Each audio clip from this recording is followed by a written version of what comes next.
What's up, guys? Welcome back to the Kid and Kam Podcast. And today we're going to go over the NBA Finals, the Doc Rivers signing with the 76ers. We're going to go over the NFL, some of the games, protocols, and COVID. And then we're going to go over the NCAA. You know, Oklahoma's had some woes, and there's been some shake-up in the top 25. And don't forget about that Bill O'Brien situation we got to talk about. Every sport's been dealing with a way to make everything safer with, what's going on right now. And one place I think we could look at is the NFL with their protocols. I want to ask you about this because do I think the NFL is doing it right? I want to say no, I don't think they're doing it right. I think sports who aren't necessarily doing bubbles, I don't think they're doing it right. The NFL's had, I think, 2 teams with outbreaks now. We saw some outbreaks with other teams. I think the Marlins and the MLB had an outbreak. I think the Phillies also had an outbreak early when the season first started, but they were able to clean it up. But I think the NFL could improve on some things, and I think for teams that mess up the protocols, they definitely should be trying to fix that and reward the teams who didn't break protocols. I mean, if you look at the Titans, the Steelers situation, are you aware of that? Like, what happened with that situation? Yeah, the Titans had a little outbreak, and the game just got, I think it's either postponed or canceled. It's one of them. I think it's postponed. It got postponed. So when we have our bye week was supposed to be, we now face the Titans. And now some Steelers fans were upset, and they were saying, well, that's not fair because now we have to go 13 straight weeks into the playoffs with no bye week. You know what I'm saying? Mm-hmm. So we get no rest while other teams get rest. So a lot of people were just thinking that it wasn't fair from the Steelers aspect. I mean, Mike Tomlin came out and said it doesn't matter. So I mean, Mike Tomlin's okay with it. But you seen literally just now, the Patriots Chiefs. Patriots didn't have Cam Newton because he was exposed to the virus. Mm-hmm. Then it turns out Stephon Gilmore had it, and he was shaking hands with Patrick Mahomes, or should I say Patrick McGoat. And it's a crazy situation. I don't think the NFL is really handling it well. You take away jersey swaps, but the players are still allowed to tackle each other, be in each other's faces, and then shake each other's hands at the end of the game. Like, how are you fixing or solving this issue? And I think Roger Goodell really didn't think this through. Yeah, I feel like the only really sport that did it right was the NBA. They kept everybody in the isolated location. Nobody was allowed out. If you were out, you had to stay isolated for 2 weeks by yourself in a room. MLB, I know they're definitely not doing it right. You could say the postseason they're trying to do better, but I feel like during the regular season they weren't doing it right. NFL, they're definitely 100% not doing it right, especially since today the Miami Dolphins got approved for 100% capacity, their stadium. Mm-hmm. That's exactly what you don't want. I mean, college football, they're trying their best. I think it was Clemson, Dabo Swinney, I think he said it was like a free-for-all on whoever, who gets tested, how you do the testing and all that. But, I mean, I feel like for the college, you just got to take every precaution you can, and I feel like it could be solved for them. They are allowing a lot of fans, but I feel like the MLB, they're not allowing fans. So they're doing good on their part, but the NFL obviously allowing fans. I don't think I don't think fans shouldn't be allowed, but I just feel like, if they're going to be allowed, it should be like, this row, skip a couple rows, and then do it. But I think it was Clemson. They had a game, and everybody was making fun of them because they were separated 6 feet side to side, but someone's sitting right behind them and right in front of them, and everybody's making jokes on how you can only catch it horizontally. But you just gotta. I feel like for this situation in sports, I feel like you just gotta take that extra step of precaution, and I feel like the NFL is not doing that. You got you got them trying to fine coaches for not wearing masks. And at the end of the day, this coach is making about 10, 15 times the amount of money that fine. So that fine is basically almost nothing to them. Yeah, it teaches them less. It's how much is the fine? It's like $100K. It's $100K for the coach and $250K Yeah, and $250K for the organization as a whole. So I know John Gruden's gotten fined like twice, and then he'll still, be on the sideline like not wearing his mask right. You know what I'm saying? And yeah, and I mean the Georgia game, Kirby wasn't even wearing a mask the whole time, and I was like, you better put one on. I don't think those rules apply for the. I don't think they apply for the NCAA. I don't think the NCAA coaches have to wear a mask. I don't think they're doing that NCAA. I don't know. I mean, it's just all these sports. They need to. Pretty strict. They do need to take these extra steps. I feel like the NFL is trying to fix it, but I feel like the NFL. I mean, it's easy for the NBA. I feel like the NBA had it the easiest, and I feel like they because the team on the NBA. I mean, they have 15 people in a roster, and NFL obviously has 53, so you can't really do what the NBA did by taking everybody and putting them in a bubble. But you know what I'm saying? Like, you got to try your best. I mean, you could put them all in a team hotel. And, that'd be... I mean, I feel like it'd just be too expensive at one point. I think you're forgetting the NHL. The NHL did it right, too. The NHL also had a bubble. The bubble was in 2 different locations for each conference so that they could finish the playoffs. You know what I mean? Mm-hmm. They had the Western Conference... And on one side, I think I know one group was in Montreal. I think the other group might have been in Vancouver. But the NHL did it right as well. The NFL, though, I at this point, you have to ask if the season will last. Because I don't know if you forgot, but players can opt out. Yeah. They can. I know that. And right now, it doesn't look too safe for the players. So if I'm If I'm a player right now, it's not looking safe. You got to think there's a lot of players who are playing because they're not making millions yet. So some of these guys can't opt out. Some of these guys can, and I mean I know at the end of the day these guys want to play football. You know what I'm saying? And they're willing to put their love for the sport over money and possibly even their safety. But right now, I just think it's a cluster. I'm curious if the season will last. They didn't shorten the season. It's the same length, same size. There was no preseason. At some point, you just got to ask yourself, and I think Roger Goodell just definitely needs to figure this out because I don't think he approached the season the right way. Seems like he's doing everything normal, which is some minor guidelines that's not really stopping anything. So he definitely needs to work on that. Yeah, I mean, you basically said everything. Yeah, I feel like they need to sit in a room and just talk about it because I feel like that's the one thing Roger Goodell most likely doesn't do. I feel like he just treats the NFL he treats it like he has a better job sitting somewhere else, like with the NBA. But I mean, he don't focus on the players' safety as much as everyone would like him to. Mm-hmm. I feel like. Focus is more on the money. That's all he's ever cared about. And you can see it. I think he's done possibly the worst job commissioner-wise running any team. Yeah. This guy is just, I don't know, man. I've never really been a fan of Roger Goodell. The sooner this guy's out of there, the better, in my opinion. Yeah. The sooner the better. Yeah, well, I think it was yesterday. Bill O'Brien, he got fired.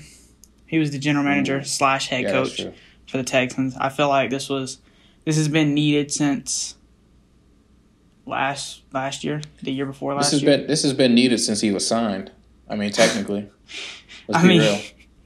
He hasn't won anything. He hasn't won anything. He's done nothing for the Houston Texans. He's been their best head coach. He has been their best head coach. That's true. All the head coaches before him had two playoff appearances, and he had 4. That's sad when you think that, hey, this is your best head coach, and this guy's got no big wins. He almost had one, but he blew it. He blew it and then traded away his best player. You traded away DeAndre Hopkins. Not even for a first-round pick. You trade away the best wide receiver in football right now for what? David Johnson. For David Johnson? David Johnson. Are you kidding me? An aging, injury-prone running back. I mean, don't get me wrong. David Johnson has saved my behind in fantasy a couple years ago. He carried my team, basically. But, I mean, I don't think DeAndre Hopkins is compared to David Johnson. I mean, my thing is how do you How do you put up with something like that this long? After he blew that lead against the Chiefs. After he blew that lead against the Chiefs, I feel like he should have been fired then. Yeah. And I know what you're thinking. Hey, well, I mean, he almost got there. So let's give him one more year to try it out. And now you fired your head coach after 4 games. So now you're sitting here with an intern head coach. And I think whoever's the owner of the Texans needs to step down as well. You think the owner needs to step down? Yes. I think this is like a Colts situation. That Colts owner was pathetic. Terrible. Jim Irsay, I think his name is. Pathetic, man. It's sad. And I'm not even a Texans fan, but I've been waiting for this guy, Bill Bryan, to get fired, man. I'm not a Texans fan, but like I like the Texans. I feel like they're like one of those teams that, you just sort of like you don't go for them, but when you see them on, you're like, oh, Texans. That's what I'm talking about. You like the Texans. Texans had a good team. But I mean, you got player favorite, like you got fan favorites. You got DeAndre Hopkins, you got Deshaun Watson. Those are fan favorite players right there. All you had to do was just build a team around 2 players that can carry your offense. I mean, your offense is basically handled. They could do the offense side. You just got to build a defense, which I feel like the Texans, they've built defenses in the past. I mean, Brian Cushing was a good middle linebacker for him at one point. Obviously, J.J. Watt. They had Jadeveon Clowney. They traded him. Didn't even get a first-round pick for him. Yep. And, I mean, they traded away all their draft capital, so they can't build through the draft. And I feel like that's a crucial part of building a team is the draft. And, you're just going to see how they do in the free agency. But, I mean, you got to find – I mean, firing Bill O'Brien, you fired head coach and the general manager, which I feel like in the first place you should have had a general manager. Shouldn't let Bill O'Brien do all that. How do you let your head coach also be the GM? Like, how does he have time for that? You know what I mean? There's so much you got to do as a GM, and then there's so much you got to do as a head coach, and you think it's a good idea. This is why I say the owner's got to step down. You think it's a good idea to let your head coach also be the GM? Are you stupid? Is you dumb? Are you dumb? What is like that makes honestly that right there. Man, I didn't even know he was a GM until he got fired and they said GM/head coach. I didn't know he was a GM. At one point he was the head coach and he was the offensive coordinator at the same time. This is pathetic. I mean, the Texans, I think they just put too much faith in Bill O'Brien. I mean, they seen what he did at Penn State. So pathetic. And they felt that he could lead an NFL team for some reason. Who even knows? But these guys are like, hey, Bill O'Brien, who's the offense? I am the offense. This guy was the whole team. This guy was the entire team. He was the entire coaching staff. He probably called all plays too, and it's just kind of sad. Week 4 when the game he basically got fired on, he called the plays in. He's probably called the plays his entire career. He took over play calling. That's sad, man. I mean, for replacements, you could look at the Kansas City offense coordinator. I feel like he'd be a good one. Don't really remember his name. Eric Bieniemy? Yeah, Eric Bieniemy. The fact that he didn't get hired last year is kind of questionable to me. I think this guy's the best offense coordinator in football, and not just the NFL, football, period. You know what I'm saying? The magic this dude has worked for the Chiefs. How do you not hire this guy? And I'm looking at a lot of teams that hired new head coaches that could use Eric Bieniemy's creativity right now, especially working under what's my guy's name? What's the head coach called? What's his name? Forgot his name. Andy Reid. Working under Andy Reid, you know what I'm saying? He has amazing coaching tree. I want a guy like that on my team. Like, you got the Bengals hiring, you know what I'm saying, quarterback coaches. You know what I'm saying? Quarterback coaches. I'm like, nah, man, you should have been hiring this guy right here. You want your offense turned around? You want Joe Burrow? The number 1 overall pick, the best college football quarterback who had the best college football quarterback season of all time? You take him first overall pick? I'm like, yeah, well, hey, we got a quarterback coach. I feel like if anything, you should have hired him as the offense coordinator, not a head coach. Exactly. You bring him in as the offense coordinator, even though it's ultimately up to Eric who he wants to hire with him. A lot of teams make poor mistakes, and I don't understand why. And I think Houston, after seeing what Eric can do, there's no way they pass up on Eric Bieniemy. There's no way. 2 teams that have also made horrible mistakes. One's the Jets, Adam Gase. I feel like Eric Bieniemy could easily go there and turn that team around. Sam Darnold, everybody's saying that this is his He's regressing from his rookie season. And honestly, this season, I've seen Sam Darnold play really good. I mean, I've watched him play. I watched him play in a couple games, and it was like, I mean, he was making plays all over the field. I mean, I think he's out with an injury right now. But I mean, if you hired Eric Bieniemy, I feel like he could turn that offense around. I mean, you got Le'Veon Bell. You just drafted Denzel Mims. I mean, you just need a good guy at the head coach position. I mean, you just drafted Mekhi Becton too. I mean, you got a solid pieces to build your offense around. But you hire Adam Gase, who hasn't proven himself. The only time he ever had a good season was as an offense coordinator for the Denver Broncos in 2013 when he led Peyton Manning to that amazing season. But, I mean, you know, he gets hired on at the Dolphins. He does horrible, and the Jets are like, hey, let's give him a chance. He does horrible again. Yeah. I mean, you can't – I feel like the Jets need to fire Adam Gase. I feel like the Texans need to fire Bill O'Brien. I mean, there's a bunch of teams that they've made poor choices at head coach. Now, look, don't get me wrong, right? Do not get me wrong. I hate Bill O'Brien with a passion. And I'm not, like I'm saying, I'm a Steelers guy. But I dislike Bill O'Brien with a passion. But Adam Gase is the worst head coach in sports. How do you hire this guy? A guy, you look at your team and you say, we need a new head coach. Hey, let's go hire this guy who did nothing with the Dolphins, who coached possibly the worst team in the NFL. How do you do something like that? If you're a GM, is that what you're thinking? Hey, I need a new head coach. You're a Packers guy. Packers need a new head coach. Hey, let's go grab this guy who just coached the worst team in the NFL for 5 years straight. This is look, okay, Packers. Let's talk about the Packers for a second. Okay, so we were looking at offense coordinators. Matt LaFleur was the guy I wanted. I read that he was on that Atlanta Falcons team that had a high-powered offense, and he was leading. What was his previous team? Was it the Titans? I think it was the Titans. He was doing good with their offense, and I was like, you know, I want this guy personally for me. I feel like this is exactly what the Packers need. We hired him. We went on to do good. I feel like the person they fired, Mike McCarthy. You know, the Cowboys trusted him to take over. 1-3. 1-3. I feel like me being a Packers fan, I've watched Mike McCarthy for a hot minute. He regressed since the Super Bowl season.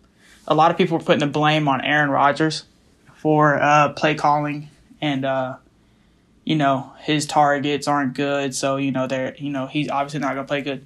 But I mean, you look at where they're at now. If anything, the targets have gotten worse over the years. The wide receivers have gotten worse since our Super Bowl team with Don Driver and Greg Jennings and Jordy Nelson. Now you got Allen Lazard, Devontae Adams. Don't get me wrong, top 5 easily wide receiver in the NFL. You got Allen Lazard as a second, and then Marquez Valdes-Scantling as a third. And I mean, you look at the targets he has now, but he's playing just as if he was playing in his Super Bowl season, his MVP season. And I mean, you could say it's play calling, but I mean, I don't really see it because if it was play calling, Mike McCarthy was there during the play calling for the Super Bowl season, and we won the Super Bowl. So I mean, why couldn't he keep that play calling up and keep us going to the playoffs, keep us making it to the Super Bowl? But obviously, we kind of fell off. We started making, first round, second round exits, wild card exits and first round exits, I guess you say, divisional. But I mean, Mike McCarthy, you could tell he regressed. He didn't do good with the play calling. He's an offensive coach. So, I mean, you get a team with an offense like the Dallas Cowboys. You got Ezekiel Elliott. He was picked top 4 in his draft. Dak Prescott, who was picked in same draft. I think it was in the 4th round. Amazing quarterback, won Rookie of the Year. His class. Then you got at wide receiver, you got Amari Cooper, just got re-signed to a good deal. CeeDee Lamb. CeeDee Lamb. Yeah, you just took CeeDee Lamb. So you have all these pieces on your offense. Don't get me wrong, Cowboys usually have an amazing offensive line. Their offensive line may have just regressed because I think one of them just retired. I think it was, who was it? Was it Zach Martin? I don't think it was. I don't remember his name. Or was it Travis Frederick? It was one of them. Either way, your defense is playing good. You did just lose your top corner, Byron Jones, to the Dolphins in free agency. But, I mean, you have HaHa Clinton-Dix to replace him. I mean, he's not a corner, but, he's a defensive back. You got Jalen Smith, Leighton Vander Esch, DeMarcus Lawrence. I mean, you get a good solid team in Cowboys who should easily be running the NFC East, but you're sitting here and the Eagles, I think, are the top team in the NFC East. They are 1-2-1. And since you just said that, I want to jump in here real quick and say something. Okay, Dallas has scored 126 points this season. Okay. Second to them in the NFC East are the Eagles with 84 points. But Dallas has allowed 146 points. Second to them is Washington with 112. And see, look, at that point, is you look at the coaching staff. I mean, you got a talented team here, and you're doing this on the stat sheet. I mean, you could take a talented team. I mean, you could take what's a talented team right now that's doing not what they really should be doing. Let's see. What is the Saints? Falcons? You could say the Saints. I mean, yeah, the Falcons. Easy. Falcons are so talented. And they got Deion Jones. 0-4, they got Todd Gurley. I mean, he's probably out of his prime already in his career. You got Matt Ryan, who's always been a good, consistent passer. You got Julio Jones, Calvin Ridley. I mean, to be fair, you didn't really draft anybody to help your offense. You drafted A.J. Terrell, who in the Packers game, I was watching it, and late in the game, they showed the Falcons secondary, and A.J. Terrell wasn't even on the field. And I don't know if he's injured. I don't know what's going on because I don't follow the Falcons like that. But whatever it is, I mean, it seems that you've possibly wasted your first-round pick on who you thought was this, what was it? He was the second corner taken, wasn't it? It was Jeff Okudah and then him. Mm-hmm. I mean, Falcons, man. You skipped on. I just don't think that was the right pick for the Falcons. I mean, there were so many other cornerbacks in that draft, and you picked A.J. Terrell. I'm not going to hate on A.J. Terrell's game because, I mean, the guy's a dog. He played for Clemson. He knows what he's capable of. Although A.J. Terrell had a very god-awful Super Bowl. I mean, not Super Bowl. Natty. Championship game against LSU. I'm talking, he was straight getting dogged the whole game against Jamar Chase. And I don't know how the Falcons watched that and said, hey, this guy's a first-round pick. I just don't know how they did it. So I know for sure the Falcons' problem is their GM. It's their coach, Dan Quinn, who a lot of people thought was the answer because this guy goes to the Super Bowl in the second season where he's up 28-3. Ultimately, we saw the greatest choke job in sports history. March 28th. Greatest day of the year for Super Bowl fans. And it's like, how – I don't understand how owners and GMs, how they allow these coaches to be on teams this long. Especially Arthur Blank. I mean, he's a winner. I mean, he got the Atlanta United, he got them winning within seasons. Yeah, and seasons. You know, he had this Falcons team. And he's like, okay, fire Mike Smith, bring in Dan Quinn. I was about to say Dan O'Quinn. Dan Quinn. You go to the Super Bowl your second season, you're sitting here, you're like, okay, I built my team. They need to do what they do. And then they ultimately fall off. And I feel like they fell off because Kyle Shanahan left, obviously. Mm-hmm. And I just feel like you need to bring that Nick Saban approach that we've talked about before, where, you know, next man up, and he gets the job always done.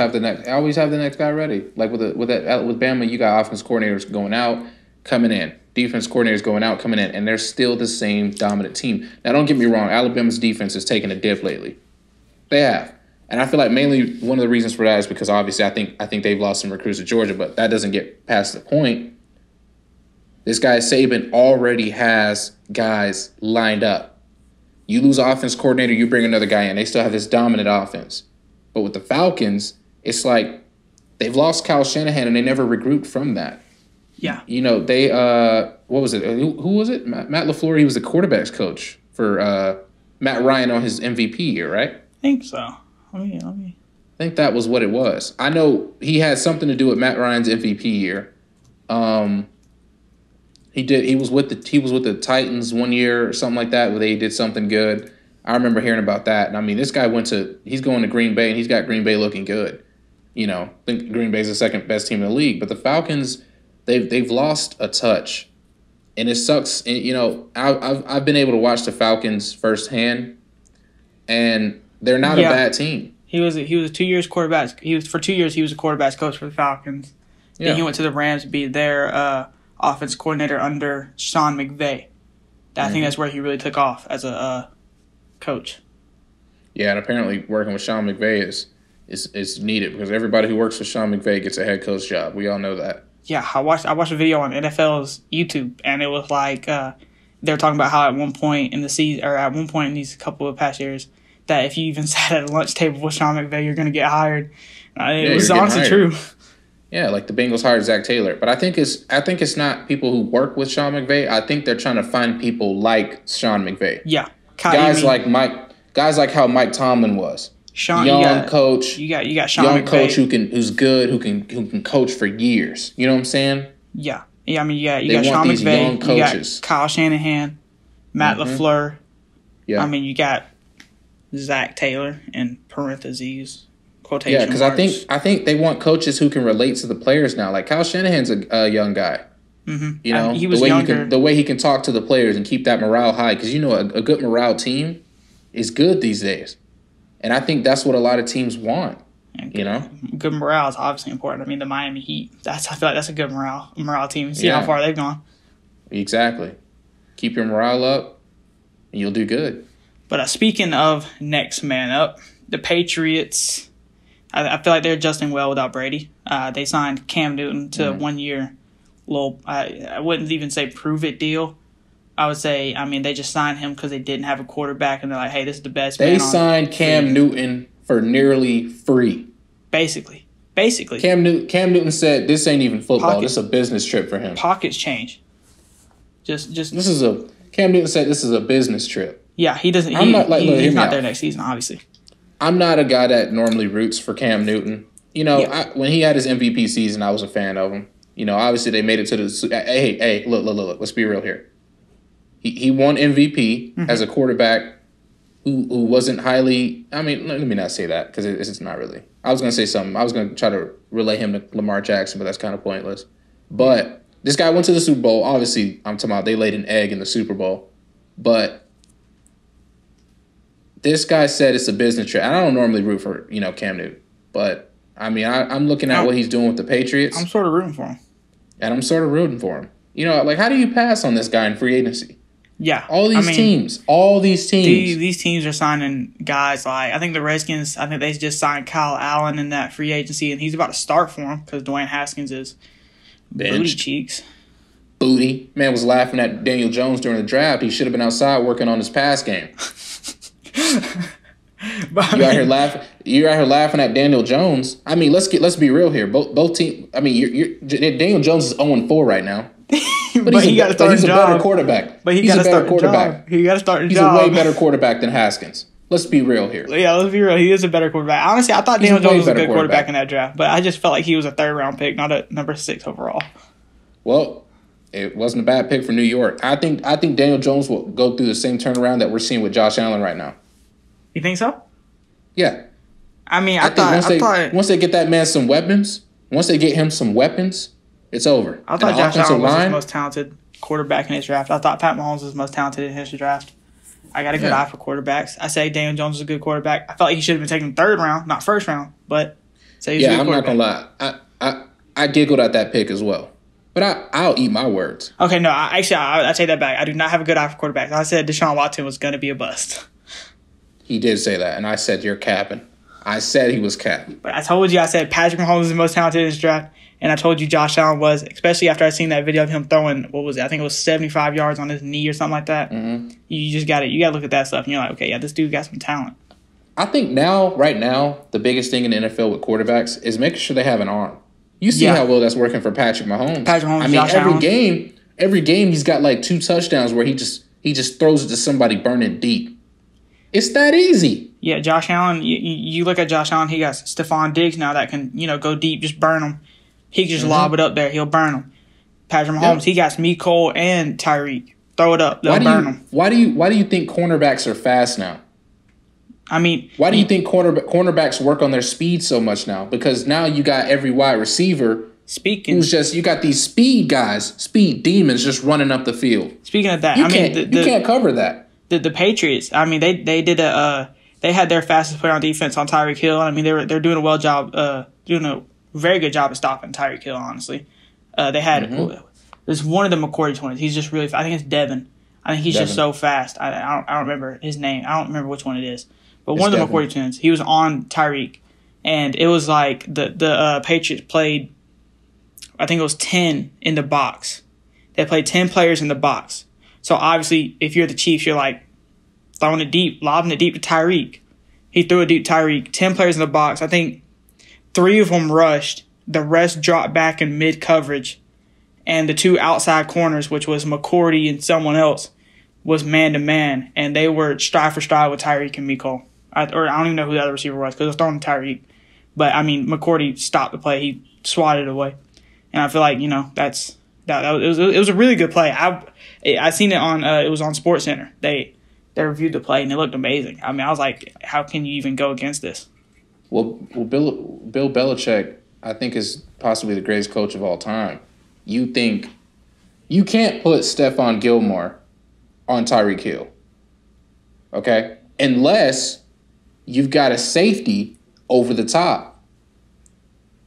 It's impossible. So I think you got to. I think Bill Belichick is smart. Maybe let's spread Stephon Gilmore around the field instead of having him follow Tyreek Hill, because it doesn't make sense. It's a smart thing to do by Bill Belichick, the coach GOAT. I think that was our game of the week too, and I mean I think it proved its justice. I feel like if the Patriots, if they had Cam Newton, they were winning that game. I mean you can't look past the defensive efforts from the Patriots.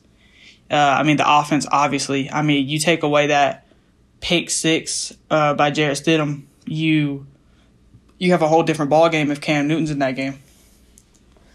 Yeah, I feel like the Patriots would have took that.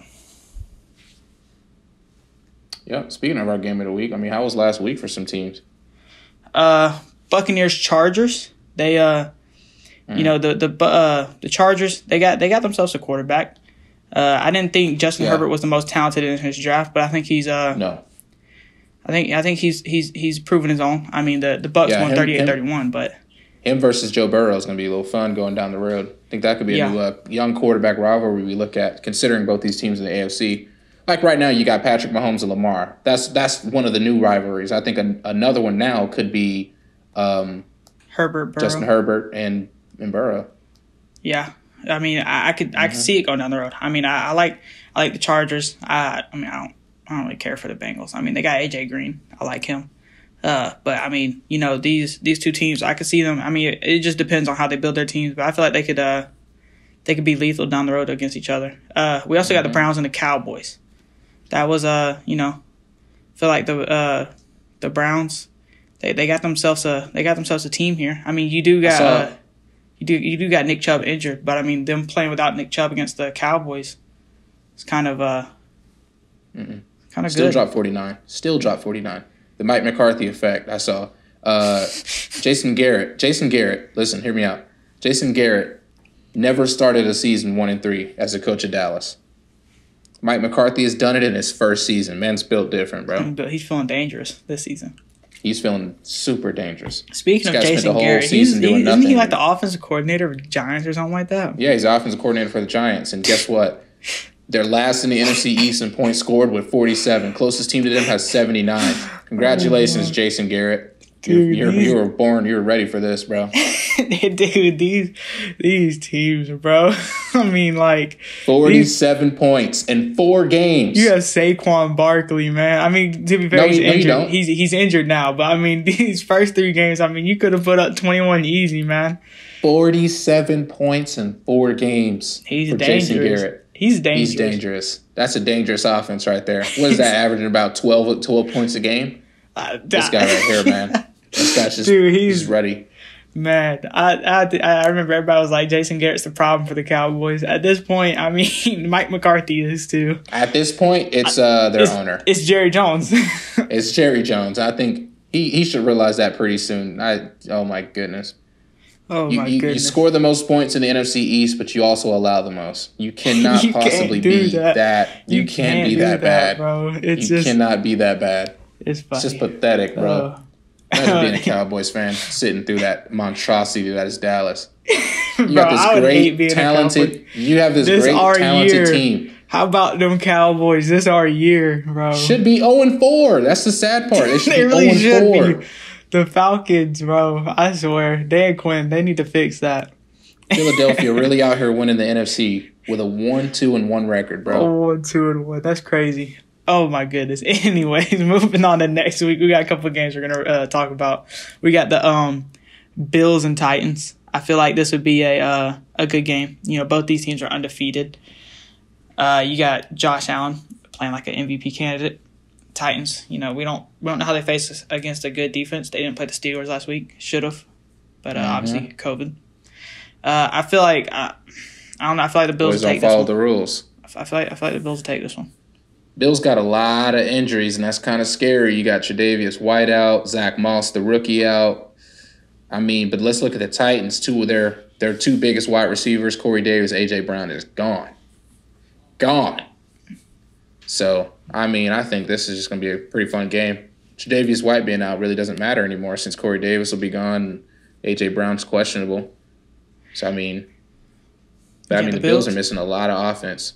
Who you taking? Am I picking the Bills? Yeah, you taking Am I picking the Bills? Yeah. Man, I'm picking Josh Allen. That's all that matters. Hey, go. Hey, look, I'm all for him winning MVP. I'd love that. It would just prove me so Russell right Wilson. that. You said Russell Wilson? This is Russell Wilson's year, man. Come on. I mean, look, I'm not doubting it, but I'm not saying it's happening. Next game is the Raiders-Chiefs. Raiders are 2-2. Chiefs are 4-0. I feel like this is another. I mean, I wouldn't say this is an easy one. The Raiders have played. They played weird. I feel like it's because the Raiders one game they'll play like they're back. They're the Oakland Raiders that everyone remembers from their past. But then sometimes they play like the Raiders that head coach was Lane Kiffin and they were losing. They had Jamarcus Russell at quarterback and Terrell Pryor at quarterback. They didn't know who to play against. I mean, it's kind of bad. I mean, come on. Yeah, you got to be thinking. The Raiders, they started this season 2-0. Lost against the Saints. The Chiefs are going to win this game. Come on, let's be real. Patrick Mahomes is playing like Patrick Mahomes.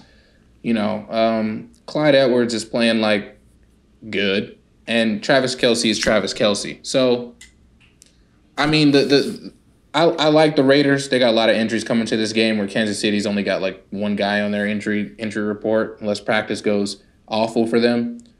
Kansas City's winning this game. But I do like what John Gruden's doing with the Raiders, and I think they are close to being good again. I do like what I'm seeing from them. But right now, I think the Chiefs are just too good right now. Yeah, I feel like he just needs to fix that defensive side of the ball. Defense definitely. Now we move on to our game of the week. I feel like it was kind of a hard one to pick. There's not a lot of good games happening this week. I guess you could say these past two games we talked about were good. But this one's going to be the Colts and the Browns.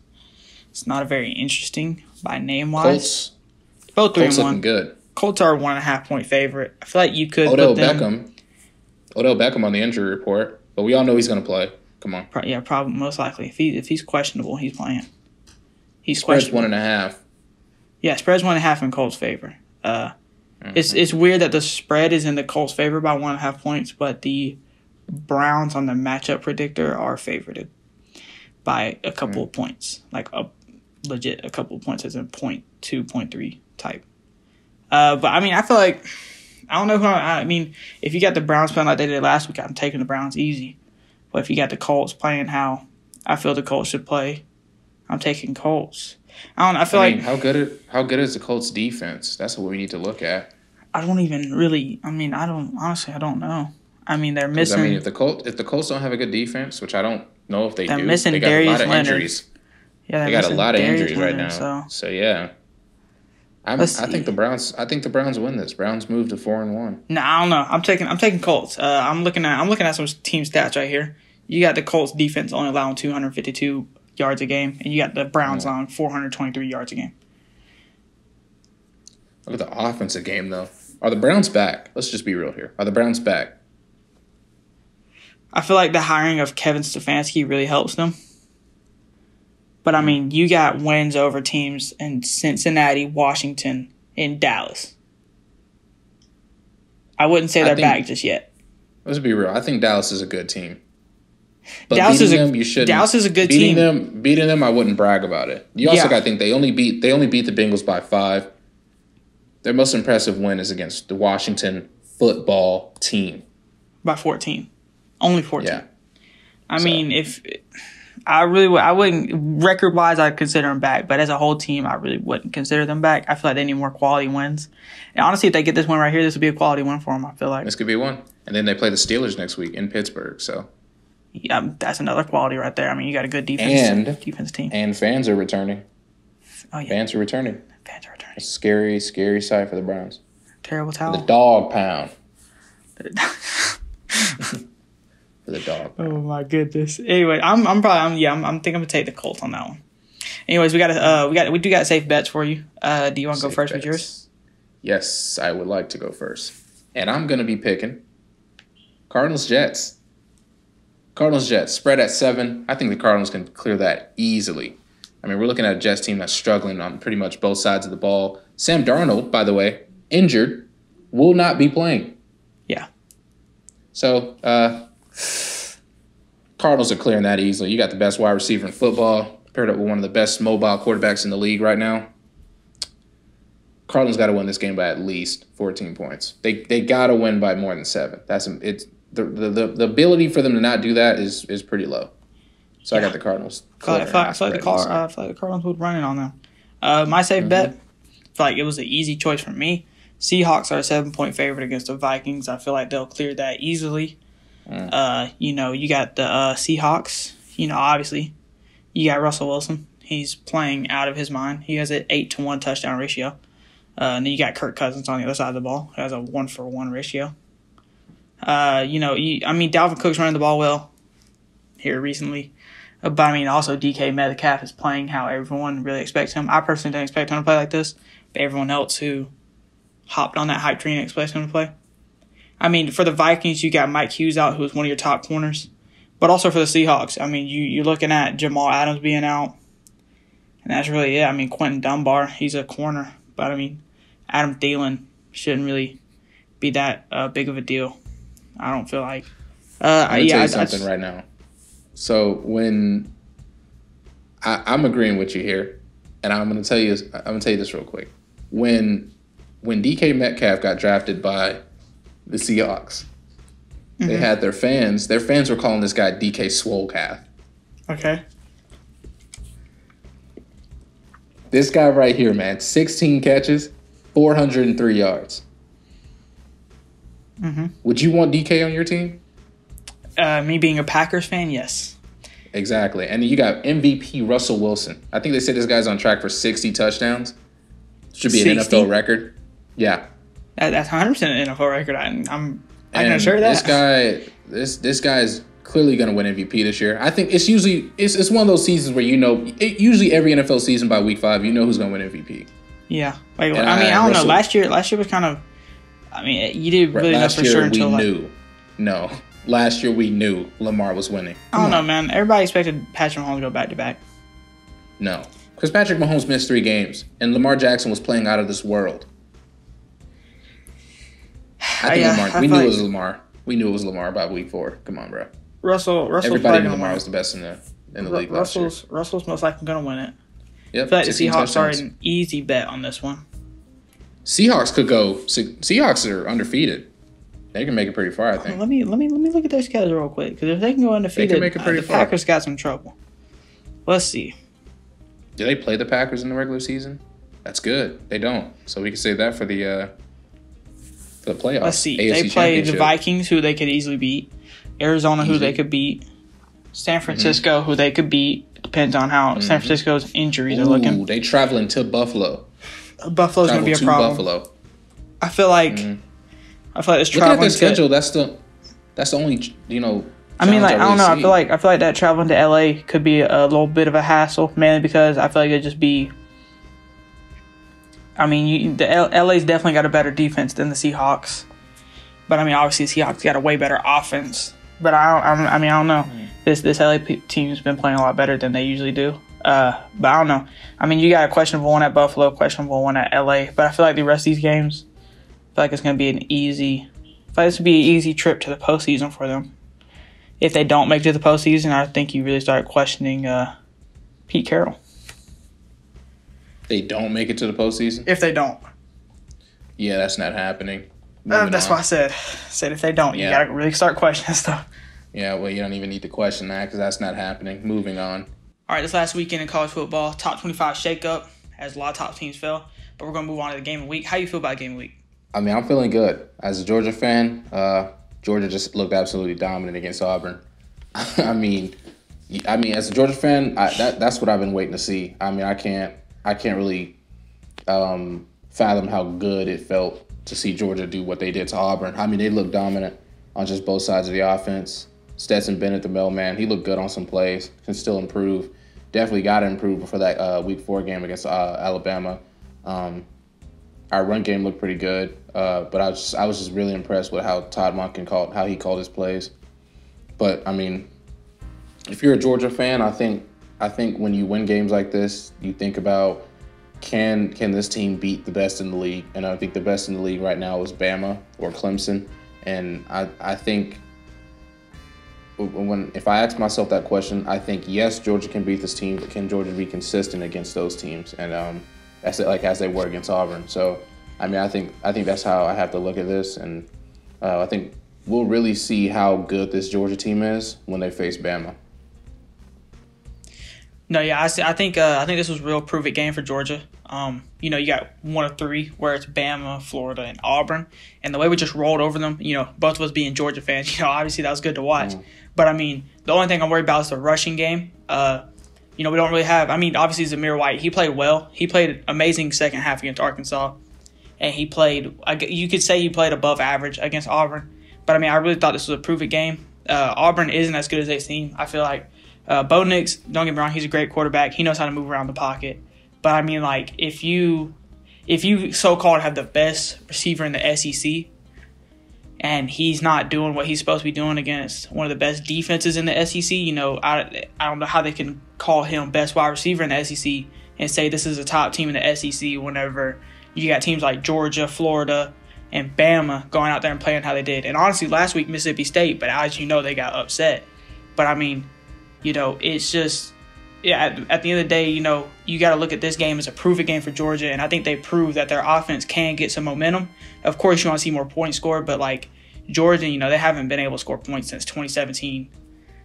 And, I mean, it's kind of what you expect from now. But, I mean, moving on from Jim Chaney and last year, James Coley to Todd Monken, you can obviously see an improvement in the offense. And I'm personally loving it. Don't even remind me that James Coley exists.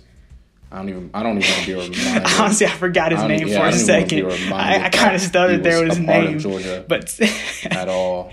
But Todd Monken he's a godsend, honestly. Yeah, I mean, he made Georgia's offense look really consistent. But back to what you were saying about like this Auburn team, Georgia's run game looked dominant from the start. I think Auburn had like 30-something rush yards to Georgia's like 180, and I like what I've seen from Georgia's running backs. I actually like what I saw from the true freshman Auburn running back Tank Bigsby.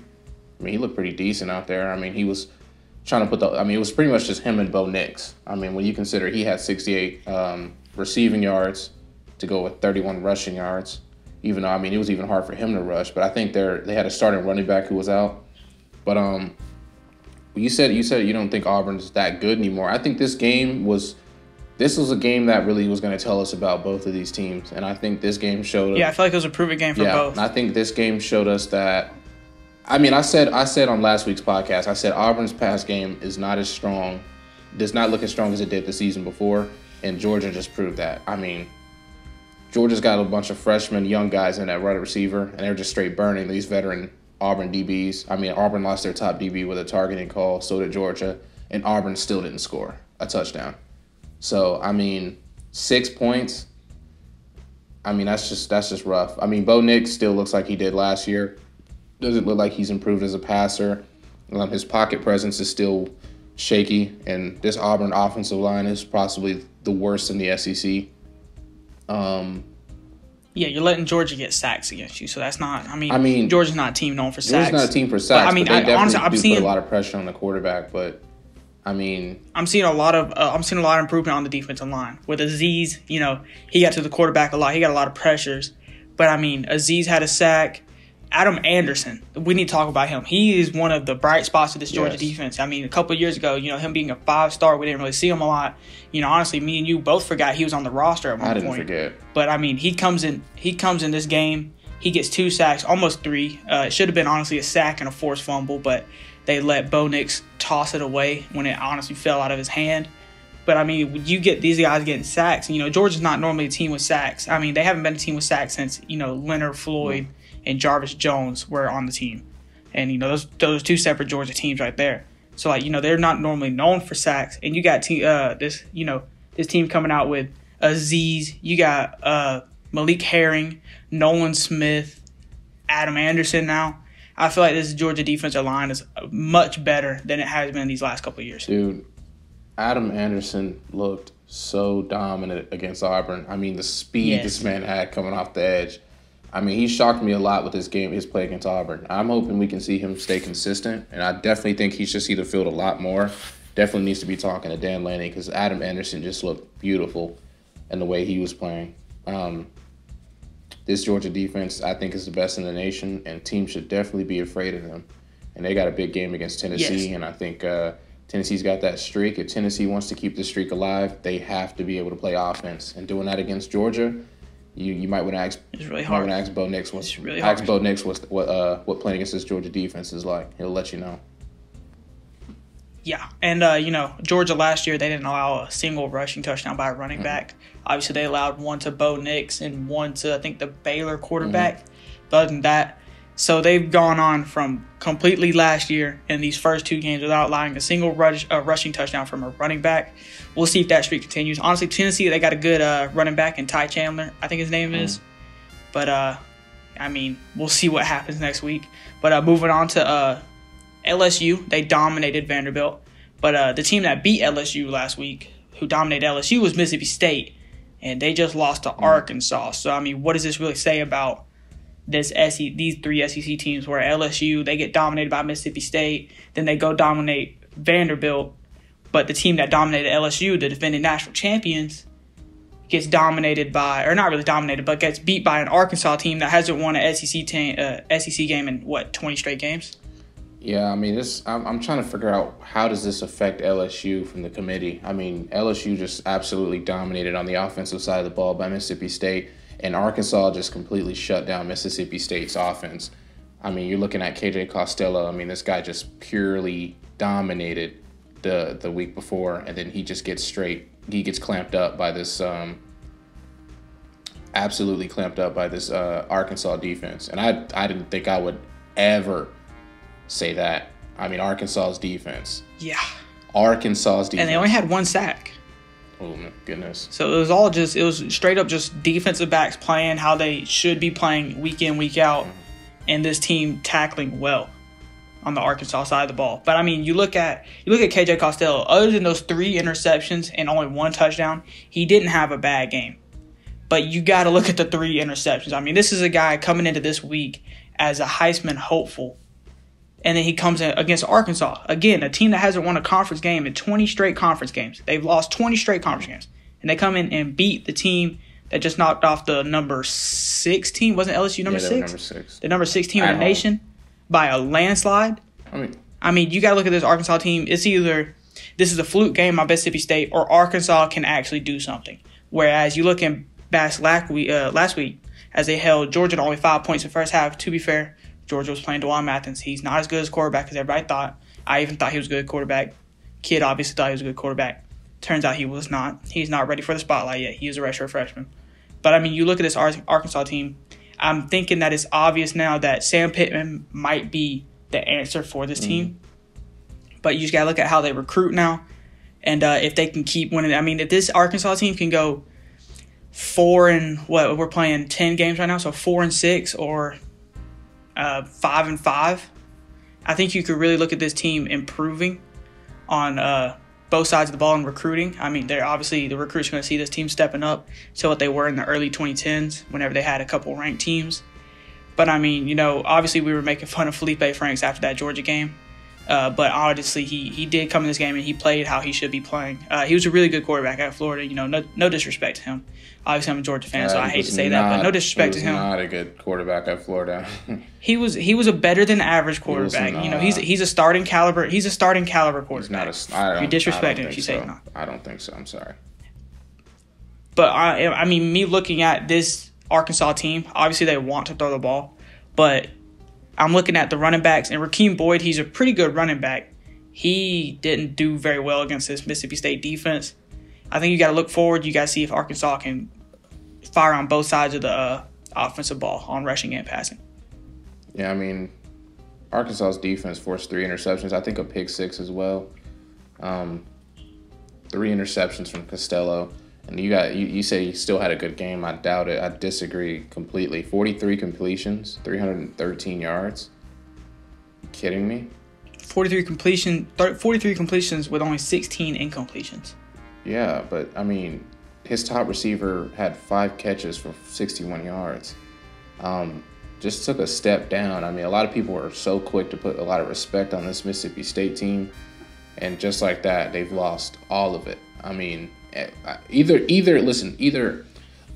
why I like this question. Okay, what does Arkansas's victory over Mississippi State say about LSU? Because at this point, we have no idea. We have no idea. We don't have. We have no idea. At this point, I don't know how good Arkansas is.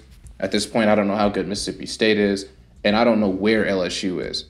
I mean, how do you view LSU after this? Because I view LSU as a team that just obviously I think they lost around 15 out of their 21 starters from last season.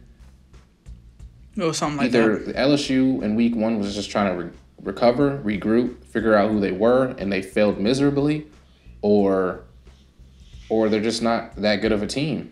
Because I'm going to tell you right now, I don't think Arkansas would beat LSU head to head. Not at all. And I think they face each other. They have to because it's the SEC West. But I don't right now. I don't know where these 3 teams stand as regard to the SEC, and I think we'll see LSU. LSU will get their first real test to prove themselves again. I think when they face Florida next. So I don't think they face Florida this week, but I think it's the week after. So I think we'll have to look with at that. This win for Arkansas. Let me ask you this for this win for Arkansas. Okay. They beat the number 16 team in the nation. Could have been too high of a ranking for Mississippi State. Could have been, just a fluke game for Mississippi State. Who knows? This Arkansas and LSU team, they play week 8. Now, if you look at Arkansas' schedule, they by far probably have one of the hardest schedules in the SEC. I mean, you get number 4 Georgia at the time. Mm-hmm. Then ranked number 16 Mississippi State, who we don't really know how it plays right now. Number 13 Auburn, who just got handled by Georgia, but I mean, they're still number 13. You got an Ole Miss team who's, they're iffy because they got a good offensive side, but not a really good defensive side of the ball. Then you got number 21 Texas A&M. They are overrated, but, they're still ranked. You got number 14 Tennessee, who has obviously been playing a decent stretch of ball here recently. Then you got Florida, who is, later on we'll get to that, but they're a pretty good team. Then you got number 17 LSU week 8. You got Missouri, who they've been really struggling under their new head coach, Elijah. I don't even want to try to pronounce his last name. And then you got the last game of the season, you got Alabama. I mean, you just got to look at their schedule and you got to be like, this is a pretty hard schedule. So I'm not seeing a lot of wins, but I am seeing a big improvement of this Arkansas team since last year. I mean, Arkansas plays Auburn next. And what if Arkansas defeats Auburn in Auburn, like they just beat Mississippi State in Mississippi? How would you view this Arkansas team? I like Arkansas's defense as of right now. I mean, Sam Pittman just got away from coaching around with with the best defense in the country. So I know he's had to learn something. See how Georgia runs that defense. But I think you got to take it slow at Arkansas because I don't think they're back. I just think they're a decent enough team at the moment. And I think a lot of people took Mississippi State a little too serious for a win over LSU, LSU team that lost a lot of players. And I think a lot of people too quickly jumped the gun on that. But yeah, they've got a tough schedule up ahead. I mean, their next 5 games, 4 out of 5 games are ranked.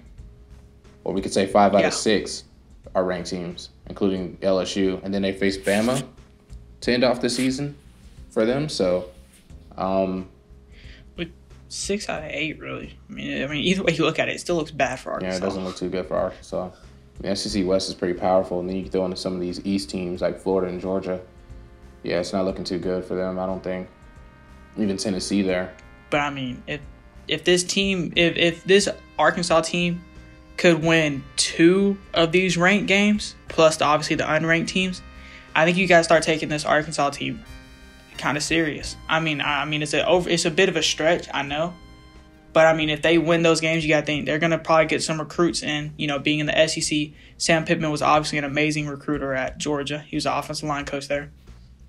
Built an amazing line for Georgia. If you can do that at Arkansas, honestly, this is something that gets overlooked a lot in football. But, honestly, to have a good offense, you got to have a good offensive line. Mm-hmm. And, you know, as these teams are hiring offensive line coaches as head coaches, as Ole Miss did with Matt Luke, then he went to Georgia after Sam Pittman left to be the head coach of Arkansas. You'll notice that their offensive lines, they'll sometimes, you know, they'll get some 3-star recruits and they'll turn them into complete monsters. And for Sam Pittman to be able to do that with Georgia's recruits, as he obviously got 5 stars, and obviously Georgia had the best line with him, I feel like if he could recruit some of these lower end guys and get them better, and he could focus on other positions instead of having to heavily focus on the offensive line position, because obviously he don't got to worry about that because he knows how to coach it. I feel like you could see this Arkansas offense take a step up from where they are already at right now. With you know, obviously they haven't looked amazing, but you know they did just score 21. Their defense held the other team 14, so they got to win. They only scored 10 against Georgia, but right now that's looking like a good amount of points against the Georgia defense. So I mean, if you could just see this offensive line help this offense get up a step, I feel like you could honestly take this Arkansas team a little bit seriouser. Yeah, I mean, the next 3 games are going to be a showcase for them. At least their next 2. If they can beat Texas A&M and UK, I mean, Arkansas could be back. They're not beating Alabama. That's not happening anytime soon. And I mean, like we could run down right now and say who they could beat. Auburn, I mean, they got a better than 25% chance to beat them, in my opinion. Ole Miss, they should win that game. If they're playing like this, they should win that game.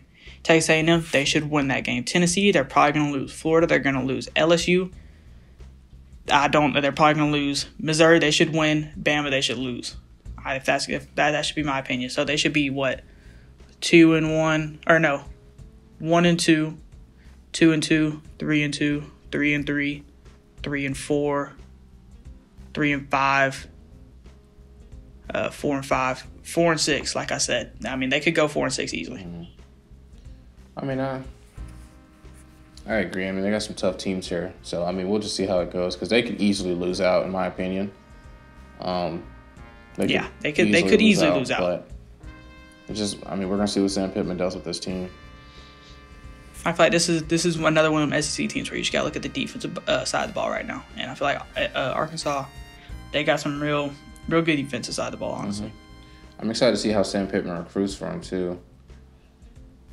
Yeah. As they got a couple recruits. They got, let's see, I've seen it down here. They got Katron Jackson. He's a wide receiver. He has an 83 grade. They got AJ Green. He's an athlete, 83 grade.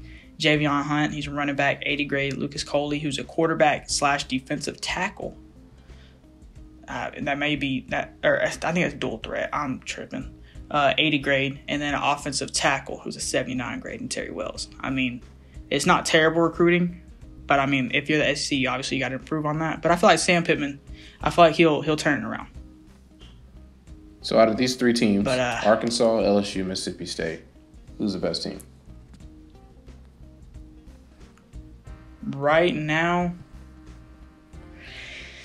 I mean, it's so confusing because all these teams are 1-1, and you're just like, one team dominated a game, then the next game they get upset. One team dominated a game, the next game they gets upset. And then whereas Arkansas, they didn't dominate the game. They scored more than a ranked Auburn team, or what was a top 10 Auburn team against Georgia. But they also allowed more. I mean, if we're taking the unwritten rules, and then they go, I'm going to say Arkansas. Yeah, if we're talking unwritten rules, I'm taking Arkansas. But if I'm taking logical standpoint, if I'm standing here and I'm looking at this team, if they're fully healthy, I'm taking LSU. Yeah. If we're in the state we are right now, I'm probably taking Mississippi State. Yeah, I think I got to go to LSU. I think LSU gets a chance to play Mississippi State again. They're not giving up 600 passing yards. But I mean, what is that? We also got to think about what that shows from Orgeron as a coach. You know, I mean, he just won a national championship. He was looked at as one of the top. He just won a national championship. He was looked at one of the top head coaches. You got to think like, okay, well, you just won a national championship for LSU. Congrats. Can you get this team back to where they were with Miles Brennan? No. You know, it's going to be hard finding another Joe Burrow. And you also got to think they lost one of their offensive counterparts, you know, and Joe Brady. So, I mean, that's just something to look at. We got to definitely think about that. Okay, moving on with the top 25 shakeup. I mean, you got this team, Oklahoma, who just lost to Iowa State right after losing to Kansas State. You got Texas losing to TCU, and now these two teams play each other this upcoming week. Who are you going to take in this game? To be honest, I have no idea. I mean, both of these teams are they're just so bad. They're both just bad at football. I don't honestly think I could pick any of these teams.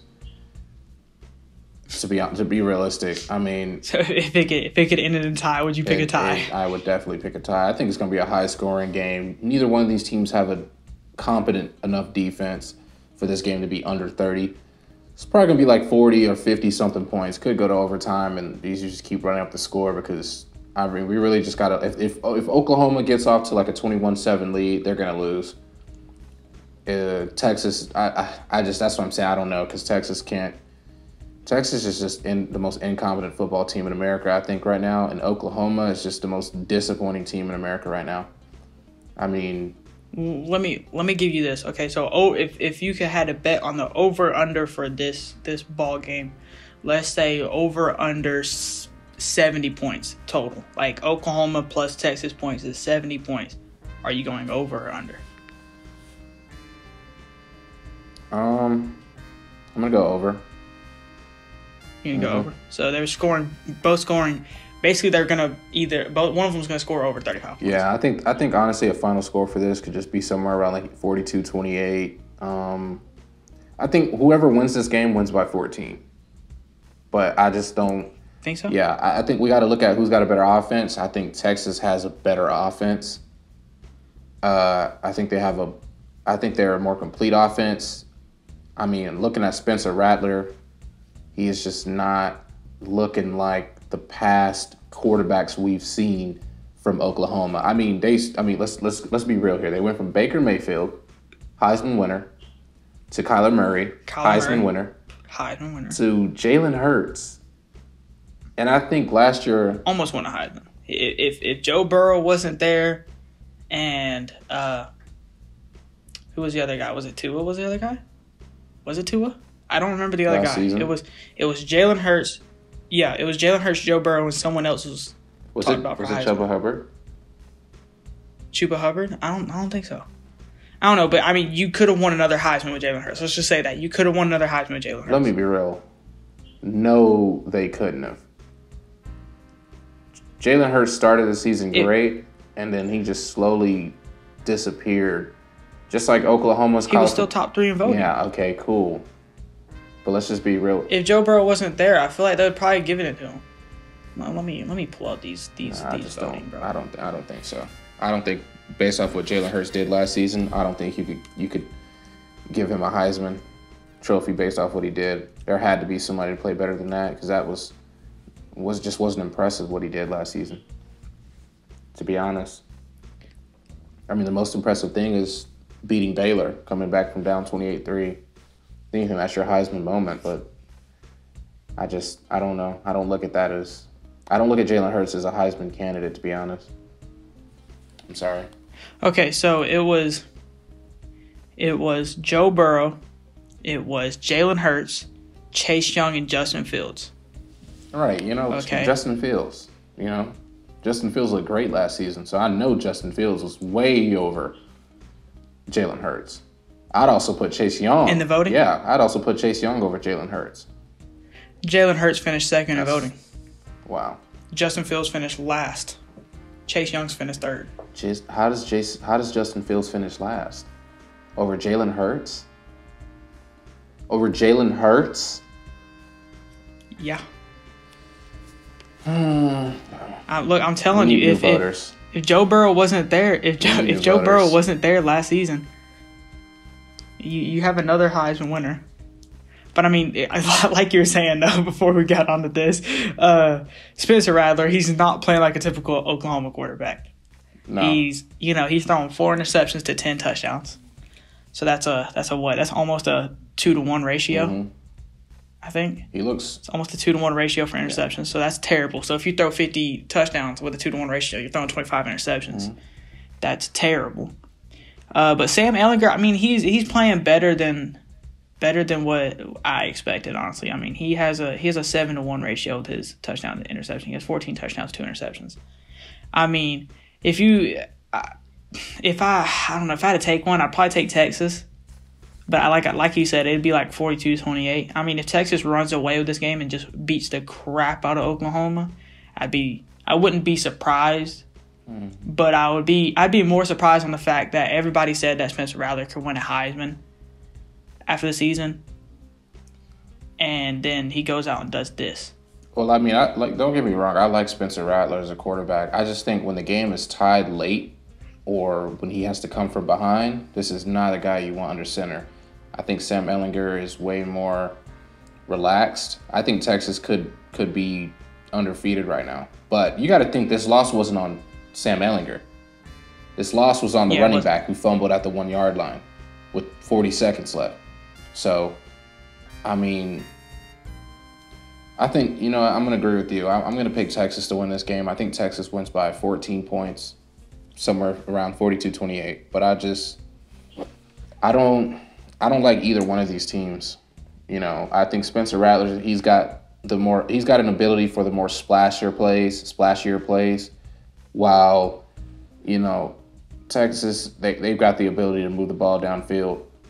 Can they limit those turnovers? Can Spencer Rattler come back from behind if his team goes down against a team like Texas? I think that's just something we got to look at. But honestly, both of these teams, just disappointing. I mean, Oklahoma not being ranked for the first time since I don't know when, and I think it was like 2016, 2017. I think No, it definitely wasn't 2017. It was 2016. Yeah, and I think no matter what Oklahoma does, there's no way they get back in the playoff. They should be already eliminated. So, I mean, yeah, I think they're eliminated. I mean, you got to look at the teams that could possibly make a playoff now, like being realistic. There's only about 6.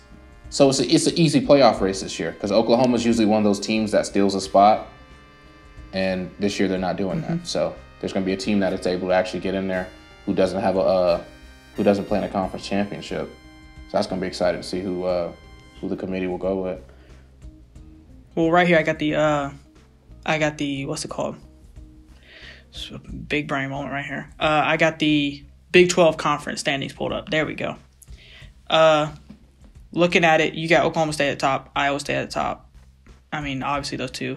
Kansas State's also at the top. Both those are undefeated or all 3 of them are undefeated in conference play.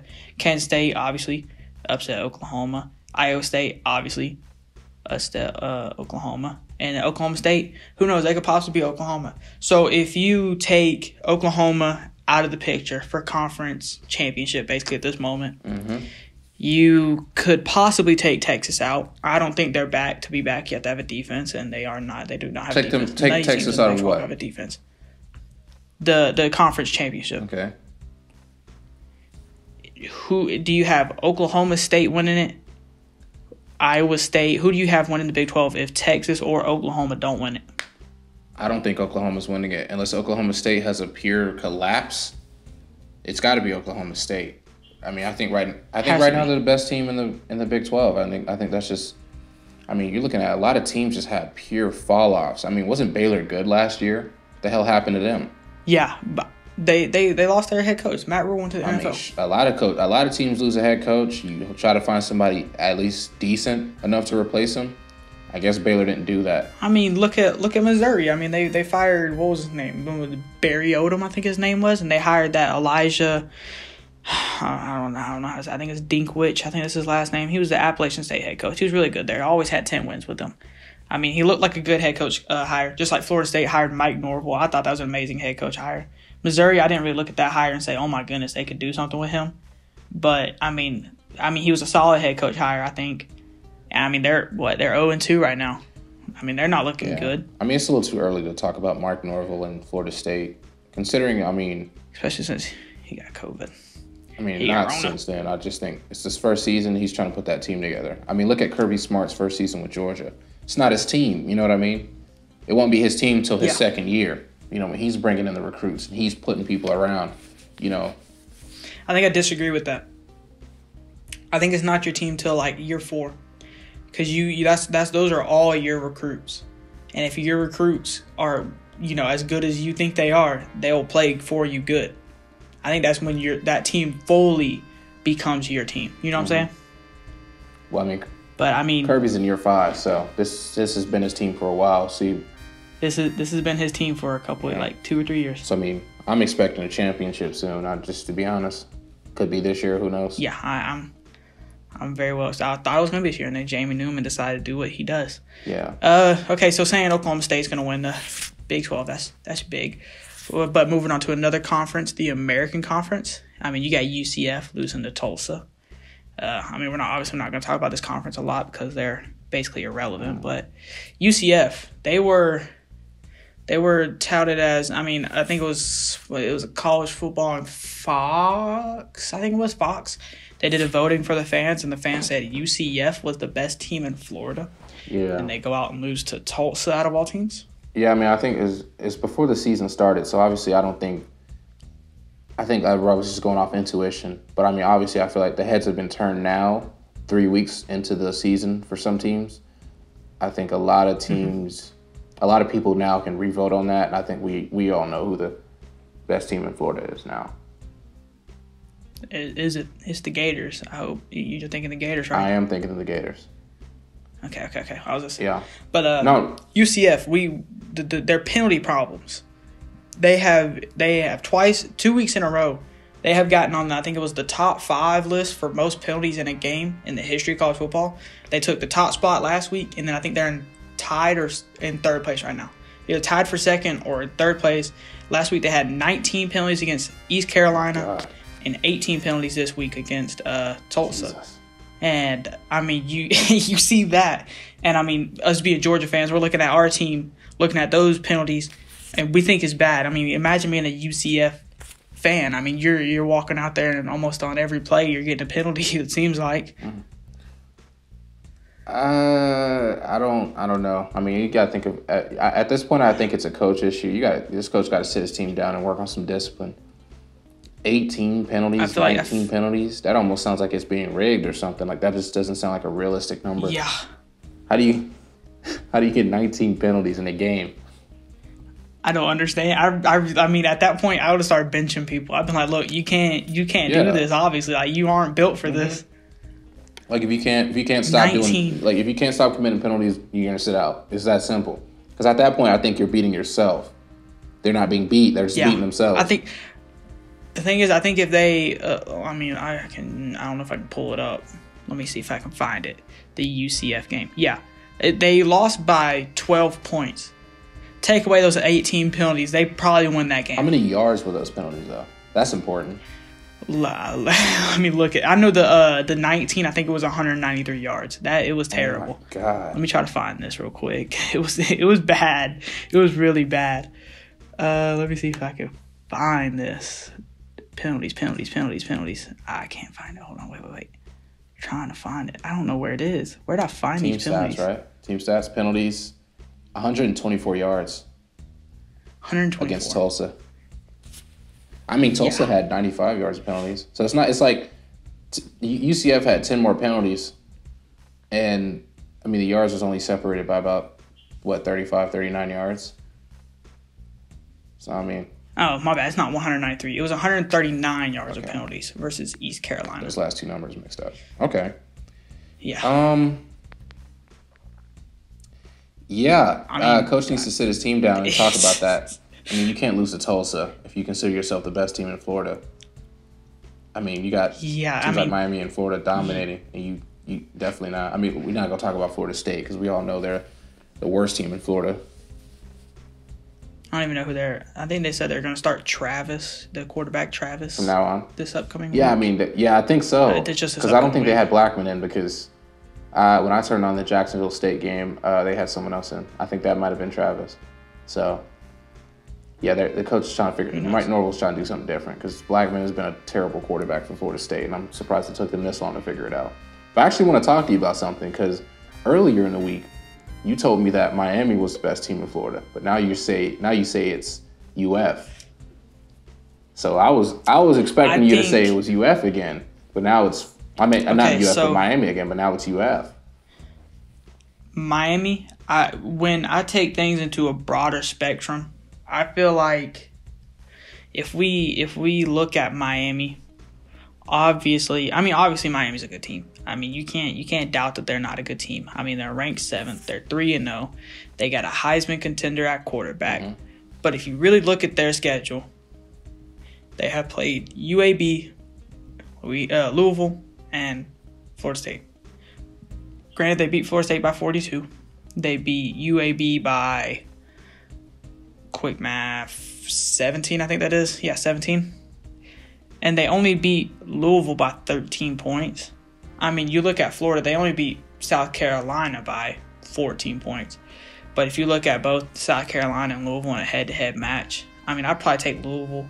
But, I mean, they're both even right there. And that was one of my main arguments for Florida not being the best team in Florida was, they just barely beat South Carolina. And then this Ole Miss team probably just, they don't have a defense and their offense isn't as good as it seems. I look at it in a broader spectrum. I really do feel like I think Florida is the best team in Florida.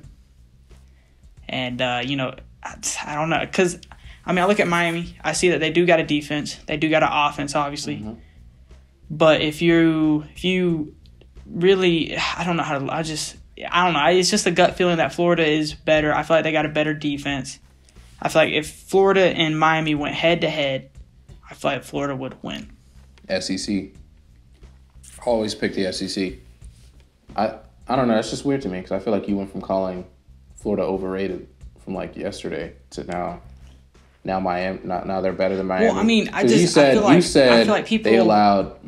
that Florida allowed, what was it, 24 points to South Carolina, and which is weird to me because I feel like Florida's defense is not where it normally is. They usually have a defense and a lesser offense, but now it's the other way around. And I feel like Florida having a good offense is scarier than them having a good defense and no offense. Because we saw LSU last season. Great offense, terrible defense. We saw that last year. So I think having a better offense is scarier. I think Florida is a very scary team, and a lot of teams need to keep them on their radar. Yeah. Nowadays in football, you see teams have scary offenses, and they're more likely to win. Like last year, you had Baltimore. They had a very scary offense. They didn't go far in the playoffs, but they won a lot. You have the Kansas City Chiefs. Obviously, they have a terrifying offense, and obviously they won the Super Bowl. Even Alabama, if we're talking college football, Alabama had a devastating offense last year. They were great on offense. Besides they had a very scary offense in I think it was 2012. They had Eddie Lacy, AJ McCarron, Amari Cooper. That team was terrifying. Yeah. And they went on to smack the mess out of Notre Dame in the championship game. Yeah. So it's all about. It's all about offense, I think, now. A lot of people are like, defense wins championships. No, I think if you have a defense and a competent offense, you might win. But I think it's all about teams having a better offense now. Because, when you look at Clemson, what do you look at? Do you think that it's because their offense is so good, or is it because their defense is so good? Whenever you just think of Clemson, you think Trevor Lawrence, Travis Etienne. Yep. So, I think it's an offensive college football. I think it's an offensive league. NFL may be more defense, I believe. Well, then that comes the whenever you think of teams and you think obviously offensive players, that comes back to the saying where offense fills the stands, defense wins the championships. Mm-hmm. But I feel like that's starting to just be like offense fills the stands. And, I mean, I guess you say both sides wins the championships because offense is starting to win championships more than defenses now. I mean, I think it's still good to have a scary defense. I mean, you see what Georgia did to Auburn. They did. I feel like they did just enough. They did enough on offense to obviously shock them. But I mean, I think having a defense like Georgia could be dangerous. But until you have an offense that's putting up on average 40, 50 points like some of these other teams, how serious can people take you? You know. Yeah. So I think. Well, we're gonna give some previews on a couple games, pick our winners. We're going to give you a safe bet in the game of the week. I want to start off and talk about this Georgia-Tennessee game. It's in Georgia. You got Tennessee on, I think it's the longest winning streak out of, I think, all the teams in the nation. I think they're tied with Notre Dame. No. They're second because Notre Dame has the biggest win streak, I believe. Notre Dame has either Notre Dame Dame has the biggest win streak or they're the same. They're both tied. I think it has to be they're tied because if Notre Dame had the biggest win streak, obviously they would probably went like undefeated last year. No, like literally, I think Notre Dame's last loss was against Georgia. I think so. I mean, either way, Tennessee has a long winning streak. They go to Georgia, in Athens, obviously Sanford Stadium, Dooley Field. Who do you take in this game? And what are some valuable points you look at it to the reasoning on why you take this team, and give a score prediction? Well, I wasn't taking Georgia serious at all, especially after Arkansas. But I take them a little serious now after this Auburn game. I love the way Georgia outcoached, outplayed. I love the way that defense is looking. I mean, we got just so many prospects that are just ready. I mean, this team right here, this whole team, looking like a team just full of NFL superstars against Auburn. I think Georgia's weakest link is possibly their pass defense, but they showcased it better against Auburn, and I like what I saw. I think Tennessee has some good pieces. I just don't think Tennessee yet has the pieces it takes to beat Georgia. I think we'll get the same result of something like last year. But I don't think it'll be as tough for Georgia as it was last year. I think Georgia's going to make a statement again, and we got Alabama the next week. Georgia goes into that Bama game still undefeated. I say Georgia over Tennessee. Offense finds a way to score 30 on a Tennessee defense that's not as strong as Auburn's. I think Georgia finds a way to score within 30 to 40 points. I'm going to go Georgia 38, Tennessee 13. I mean, Georgia's only a 13.5 point favorite. I mean, 38 points, it's kind of generous. I mean, how I look at the game, I look at the defensive side of the ball on both teams. I mean, obviously Georgia has the better defense. They have arguably the best defense in the nation. Mm-hmm. And then you look at Tennessee's defense, where, I mean, I haven't really heard anything about them. I don't really watch Tennessee. I mean, it's not because it's not because I dislike them. I just don't really turn on Tennessee games. I mean, I seen that they beat Missouri. I think they beat them by a good amount. I mean, I know they beat South Carolina by a little bit, or I can't even remember. I think they blew them out. Something. It was one of them. Mm-hmm. But I mean, you look at this Tennessee defense. You look at who they played. You're playing a 0-2 South Carolina team and 0-2 Missouri team. Granted, you are winning by a good amount of points. I don't really look at this Tennessee team on defense side and see them as a threat. I more of a see him as a rushing threat against us. Ty Chandler, I've seen him play. He's pretty good. But I mean, I don't know if you could just look at this Georgia team and deny their defense against this Tennessee team. I don't know if the offense for Georgia scores 38. I would say it'd probably be. I don't see them scoring a 27 again. I don't really see them scoring 38. You see them scoring more or less than 38? I'll say 28 to 10. Because on that point, you got to think. I feel like this Georgia offense is getting better. I feel like they left a lot of points on the board against Auburn. Auburn has, and hear me out now. Even after Georgia pieced them up. Auburn has light years of better defense than Tennessee. So there's just no way I'm going to think Georgia's going to score one more point than they scored on Tennessee. I'll give them one more touchdown. I'll give them 35. Georgia's putting up 10. at least 30 points. And then when you look at Tennessee, you got to think, can they score 20 points on this Georgia defense? Because, I mean, how many teams scored 20 on Georgia last season? 2? I can't remember. What was it? It was Notre Dame and Notre Dame didn't score 20. LSU. Oh, they didn't score 20? I know it's LSU 100%. Who was the other team? South Carolina. I think Florida did. Because I think we beat Florida 28-21. Right? Or no. So Florida was 24-17, I believe.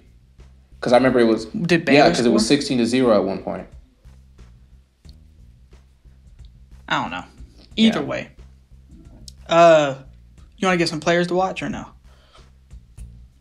Players to watch? I'll say Kyrus Jackson. He had a good game last week. I feel like he could do it again. Yeah, you probably. I mean, you never know what you're gonna get from. Or George Pickens. You never know what you're gonna get from Georgia. So. I mean, George Pickens, he could have an outstanding game if this Tennessee defense is as bad as you say it is. Either way, moving on. Next game we're going to talk about Florida, Texas A&M. By the way, the game before comes on CBS 3:30 Eastern Time. Florida comes on 12 Eastern Time, ESPN. Florida, Texas A&M, number 4 versus 21.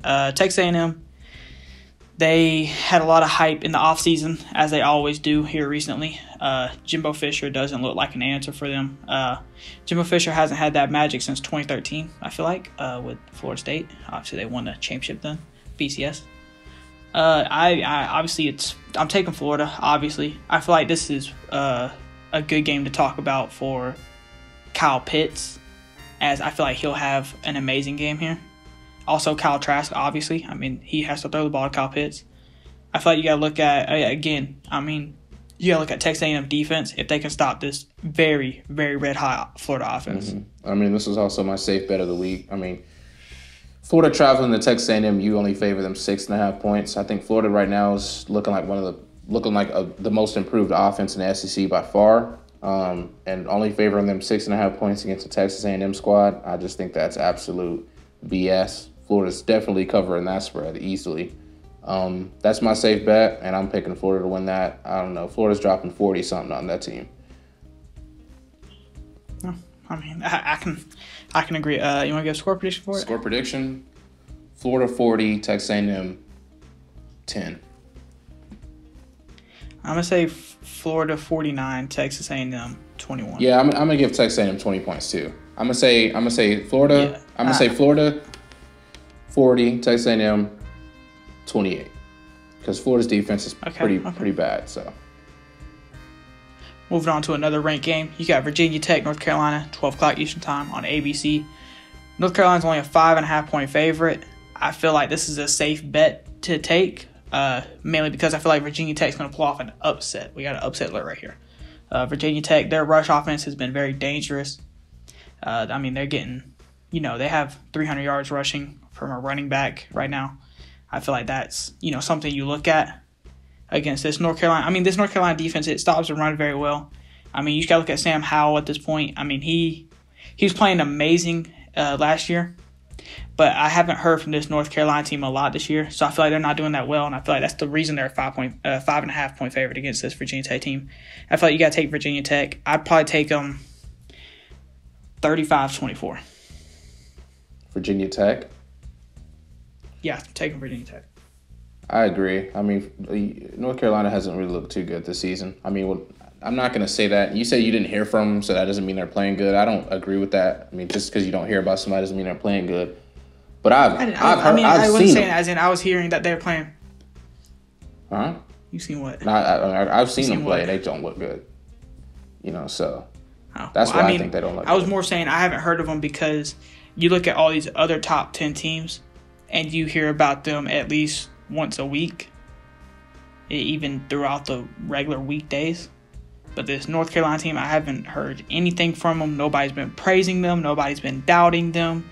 Nothing like that. You know what I'm saying? Mm-hmm. I mean, they're 2-0. These guys are trying to get into the playoff, but that ain't happening. in my opinion. They got a tough schedule up ahead, and I think they need to start by not really shocking anybody. This wouldn't be an upset if North Carolina won. It would be, I guess, if Virginia Tech won, because North Carolina is considered a good team now. But they need to play better than they did last week, or Virginia Tech's going to walk out with the upset.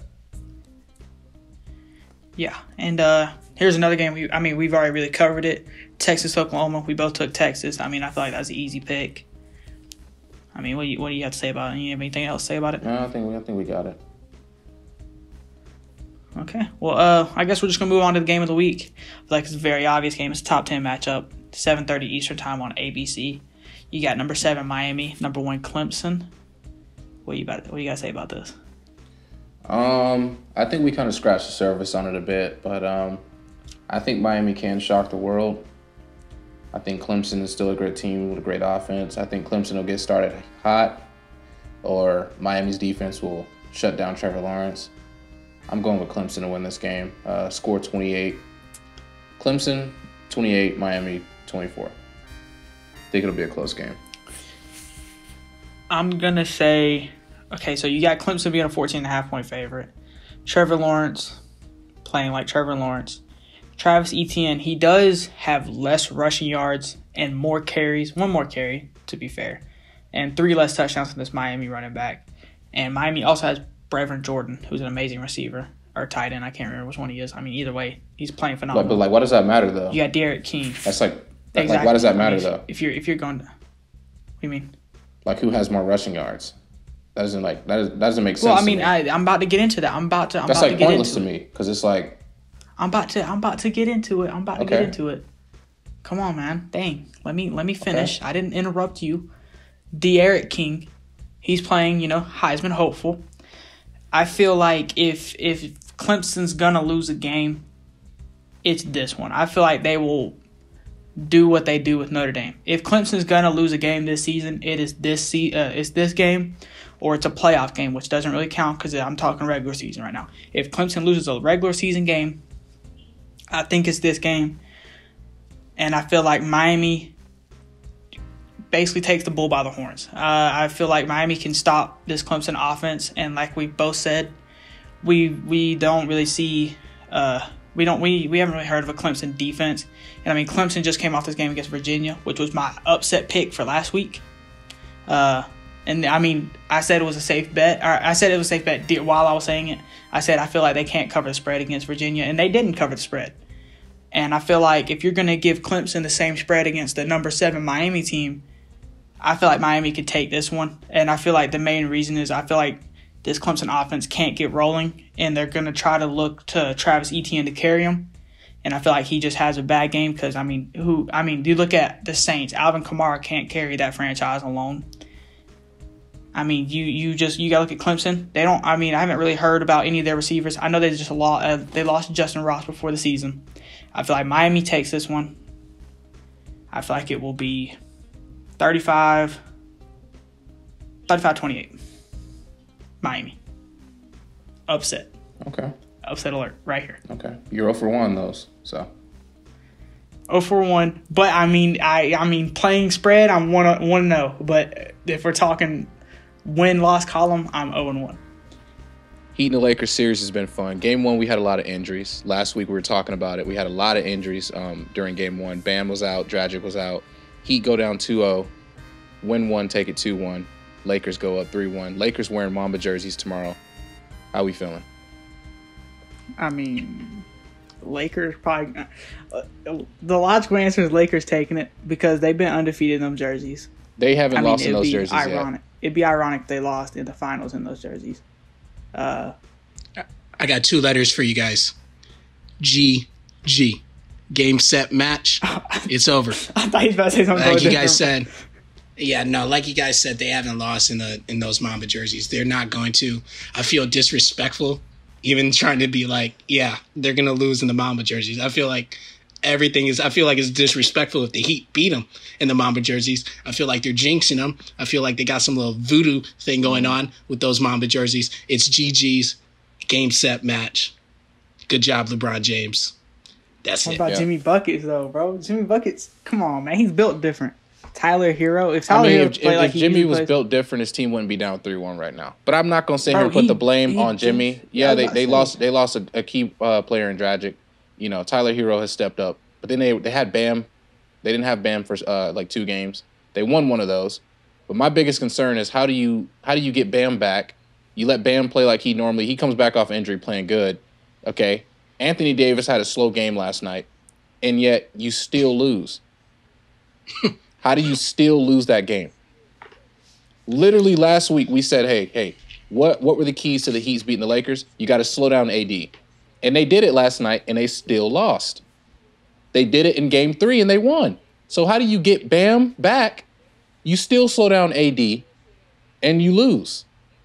I feel like it's more of a thing where you got the Heat with a young roster, so they probably just it's too much for the moment. I mean, they were down 2-1 yesterday, or not yesterday. Don't say it's but, too much for the game. moment. Don't say it's too much for the moment. Bro, They made it to the finals. Duncan Robinson. Come on. Duncan Robinson played D2 and then D1. Barely got to D1 and then barely got on an NBA roster. And he's dominated the entire his way on playoffs. there. Highest 3-point But percentage in the look, league. Look, this is the thing though. You're missing a good player in Dragic. Other than Duncan Robinson, Hero, Butler, and Bam, who else you got on that Heat roster? That's where I was getting to. That's my next point. The Heat have no bench. They have 2 players that come off the bench. 2. I mean, Right. That's 2 players. Kendrick Nunn has fallen off the face of the earth. He went from one of the most impressive rookies from undrafted to this. And like now, I forgot he was a player in the NBA. I mean, that just proves the point. I mean, it's the Heat. To me, I think I don't care what anybody says. If I hear anybody say that they thought Heat was going to win the finals from the beginning, that's crap. That's crap. If the Heat win, they're going to shock everybody. The Heat themselves will be shocked. The back office, Pat Riley, will be shocked. The coach will be shocked. GGs. G. A, B, C, D, E, F, G. This guy, bro. this dude, bro. I'm just. Oh my goodness. I'm not gonna lie. I want the Lakers to win this for Kobe. But I'd be capping if I say I wasn't disappointed in the Heat. I've rooted for the Heat this entire playoffs. I'm definitely disappointed. When the playoffs in the first Heat. started, Cam, you were there. I said the Heat were gonna be dangerous. You did. They make it to the finals. They make it to the finals. Like I was stupid. And they get. You said who? The Nuggets. Just keep talking, man. Just keep talking. Look, Don't let Dude, this. this look, dude Jordan, going, bro. Come on, bro. Oh my gosh, keep talking. The Nuggets were dangerous, bro. The Nuggets were dangerous. Nuggets were dangerous, But they didn't make the finals, And- man. They got 4-1. Come on, bro. We talking about the finals, man. You talking about the Nuggets? The Nuggets got shut down. by the Lakers, who are in the finals and who were picked from the start of the season and most likely. But the win Nuggets are finals. irrelevant right now. The Nuggets are irrelevant right now. I'm just saying what teams one that good we, thing we can you looked tell me at about that the were Nuggets? dangerous. What right now? What's one good thing you can tell me about the Nuggets? They got a good young roster looking forward ahead. No, one thing you can tell me right now that's happening right now. I can't tell you nothing. They're resting. That's the only good thing that's happening with the Nuggets right now. We're talking about the Heat and the Lakers in the finals. Nobody cares about the Nuggets. Oh my goodness, this dude, bro. Okay, carry on then. I mean, can the Heat come back from 3-1? No, they're not happening. I don't Not with think the so. Black Mamba jerseys. Especially it's not not going to happen. Not in the finals. Yeah, I don't think they can win one more essentially- game. No, I think they can probably LeBron win one is more. a clown. They could probably win one more game, but I mean, I don't see them coming back from it. I think LeBron is a clown. If I don't believe it's going to happen, but I'm saying if it did happen, LeBron to me would be a clown, and here's why. I'm not saying that his whole career is a clown. For this year, he would be a clown. To be one of the only players in the finals to bring your team back from a 3-1 and then lose 3-1. If they lose in those Mamba jerseys tomorrow, they better wear them the next game.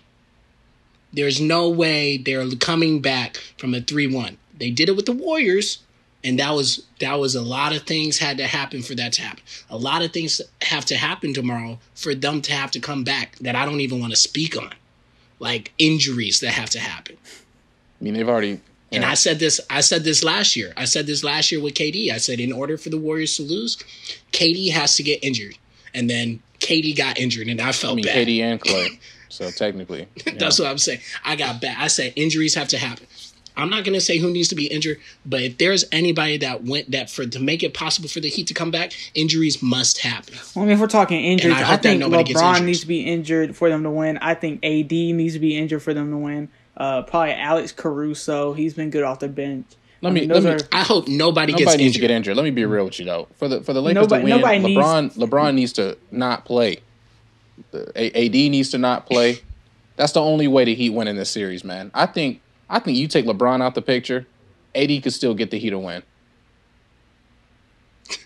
I believe that. I don't know about that.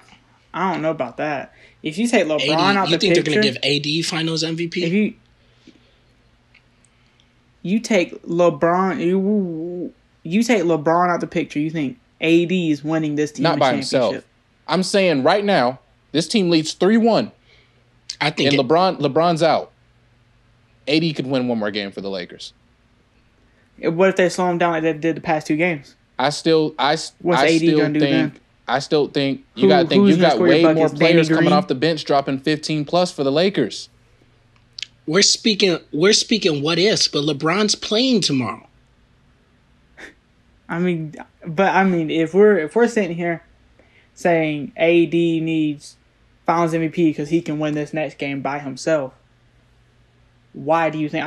Because if you take LeBron out the picture, I was just telling you why. Did you just say why? Who made that comment? Who made the comment? Who made the comment when they were watching? It was Tristan Thompson. What did Tristan Thompson say when he saw that the Lakers were playing the Heat? He said it's just like your varsity team playing your JV team.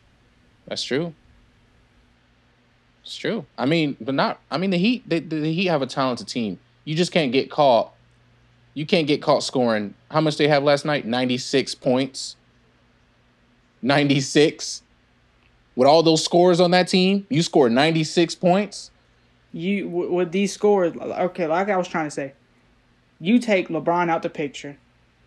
Jimmy Buckets is already dropping a triple-double and a double-double, this and that. You take LeBron out of the picture, he's doing more. So you're getting more buckets out of Jimmy Buckets. You getting Tyler Hero, he's still lightened up like he usually does. Duncan Robinson. So you're a fool. You don't think if LeBron was out, the Lakers could win one more game? If they keep slowing down AD like they have, the Lakers not going to win another game if they take LeBron out. You don't even believe that. You don't believe it. There's no way you believe that. There's no way you believe. If LeBron was not, let's say LeBron is, they're allowed to leave the bubble. Let's say LeBron's in a car, he gets in an accident, hurts his leg, he's out the finals, right? You're being too optimistic. You're being too hopeful. We're just giving a scenario that he would be outside the final. He would not be in the finals from this game on. You can't tell me that the Heat are not taking that seriously, especially with the way that they've been stopping AD. Let me tell you this. There's no what ifs, but if there was a what if, the Heat are choking right now. The Heat are choking. And I said this the first time. I said, in order for Heat to have a chance, they have to win the first 2 games. And they have to stop AD. I said that as well. Even when they slowly stopped AD, 1, they were down 2 games. Mm-hmm.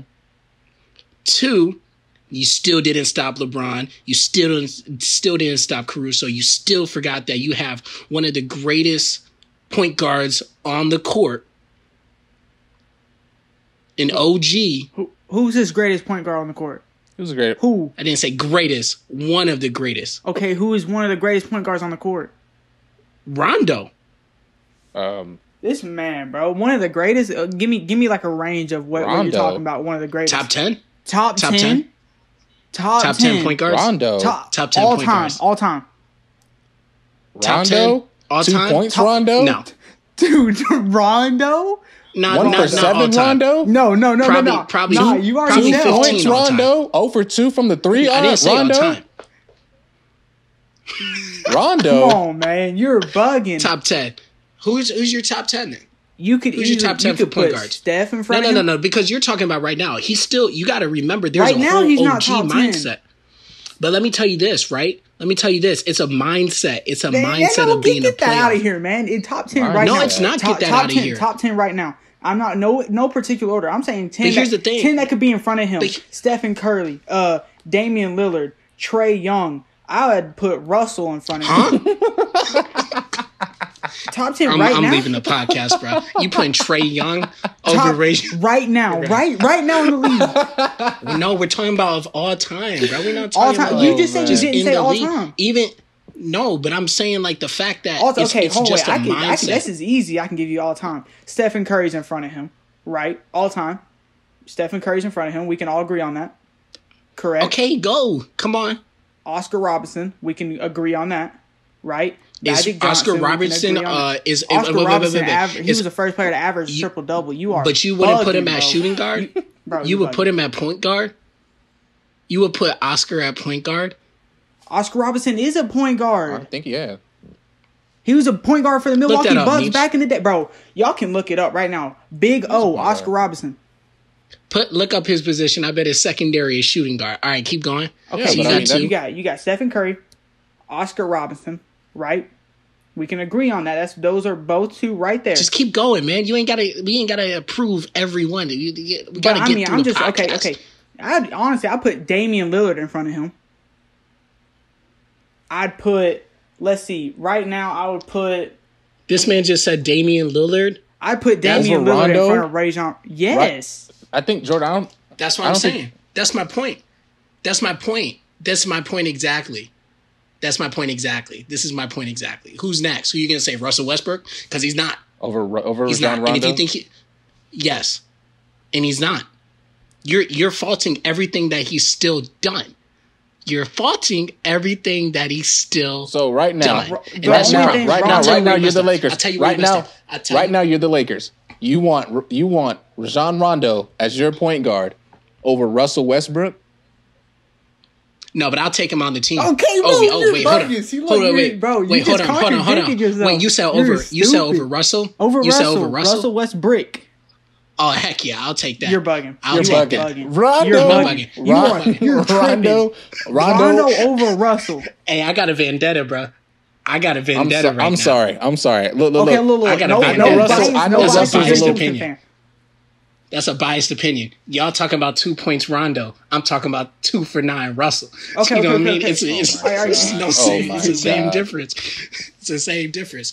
It's the same difference, but I'm talking about all time. It's still about having a mindset on the court. Somebody that's been great. Somebody that's been on the court when he's surrounded by greats. You're forgetting about that. You're forgetting. No. Stop talking. I'm still talking. You stop talking. No. I'm not going to let you get. First off, let me tell you something, Kam. Let me tell you something, Kam. Let me tell you something. You didn't even finish your 10, Kam. Let me tell you something, Kam. You didn't even finish your 10, and you slipped up when you put Dame over Rondo. You put Rondo. You put Dame over Rondo, and that's where you slipped up. You put Dame, who hasn't even won. He hasn't even made it to the championships. He hasn't even made it to the championships. Look, since Rondo's so good, top 10 point guard all time, go ahead and tell me his last 3 teams he was on. All time, but we're talking about all time. Go, keep on, come on. I mean, Lakers. I mean, you're right. I'm not gonna be able to listen. Lakers. I'm sure he's been on. Celtics, that's last 3, right? So that's not 2. Last 3. That's not last 3. So why are you doing this? Because he's been irrelevant since he left the Celtics and got on the Lakers. He was on the Dallas Mavericks and the fucking New Orleans Pelicans, and he ain't done nothing. But here's the thing. It's all about having a mindset. You're forgetting about that. Dude with the mindset, man. You are no, bugging, for real. bro. You're forgetting about that. Jordan, what do you mean with that mindset? Jordan, what I'm talking about? Yeah, what are you talking about? You want to mean what I mean? What I mean is you have a bunch of rookies on the court on the Heat, right? On the Lakers, one thing that LeBron has always done is he had what on the court? He's had old heads. No matter what, if they're washed up, he's had old heads on the court because it's about the mindset. It's a championship mindset, and that's some. Shut your mouth! I'm not done yet. It's a championship mindset. How are you going to ask me a question and you won't let me speak? It's a championship mindset. That's something that the Heat lack. Who on the Heat has a championship mindset? That's one person. That's the coach, and the coach cannot play for those boys. Okay, but he can. And if you don't agree with that, then you don't know sports for real. If you don't agree that it takes a mindset and athletics to win a championship, then you didn't know what happened when LeBron came back 3-1. You didn't know what happened when the Raptors pushed through one of the greatest teams, what they say the greatest teams of our time. What old head and what championship mentality players were on that championship roster for the Cavaliers? For the Cavs? Yeah. Are you when they serious, came back 3-1. bro? Go ahead and tell me. When they came back 3-1. What old head, mindset, championship mentality players were on that team? Well, I'll tell you the one person they had. LeBron. Oh, my goodness. Whoa. Surprising you said that.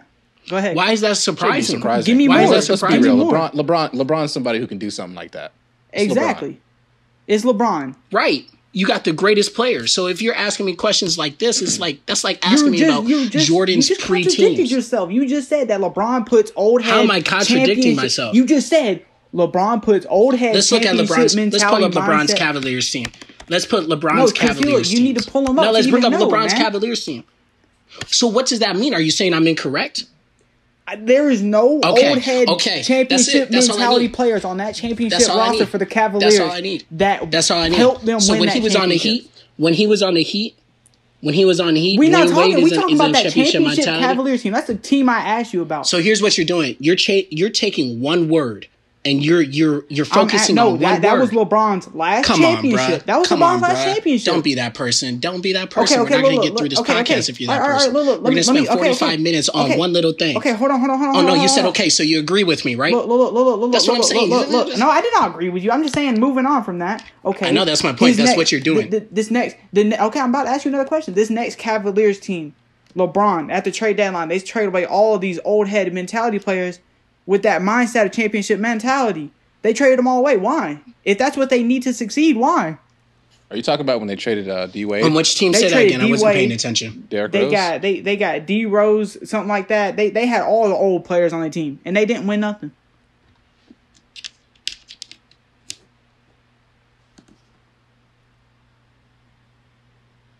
Sorry, guys, doing something right quick. I mean, I'm gonna agree. I'm gonna agree with Jordan.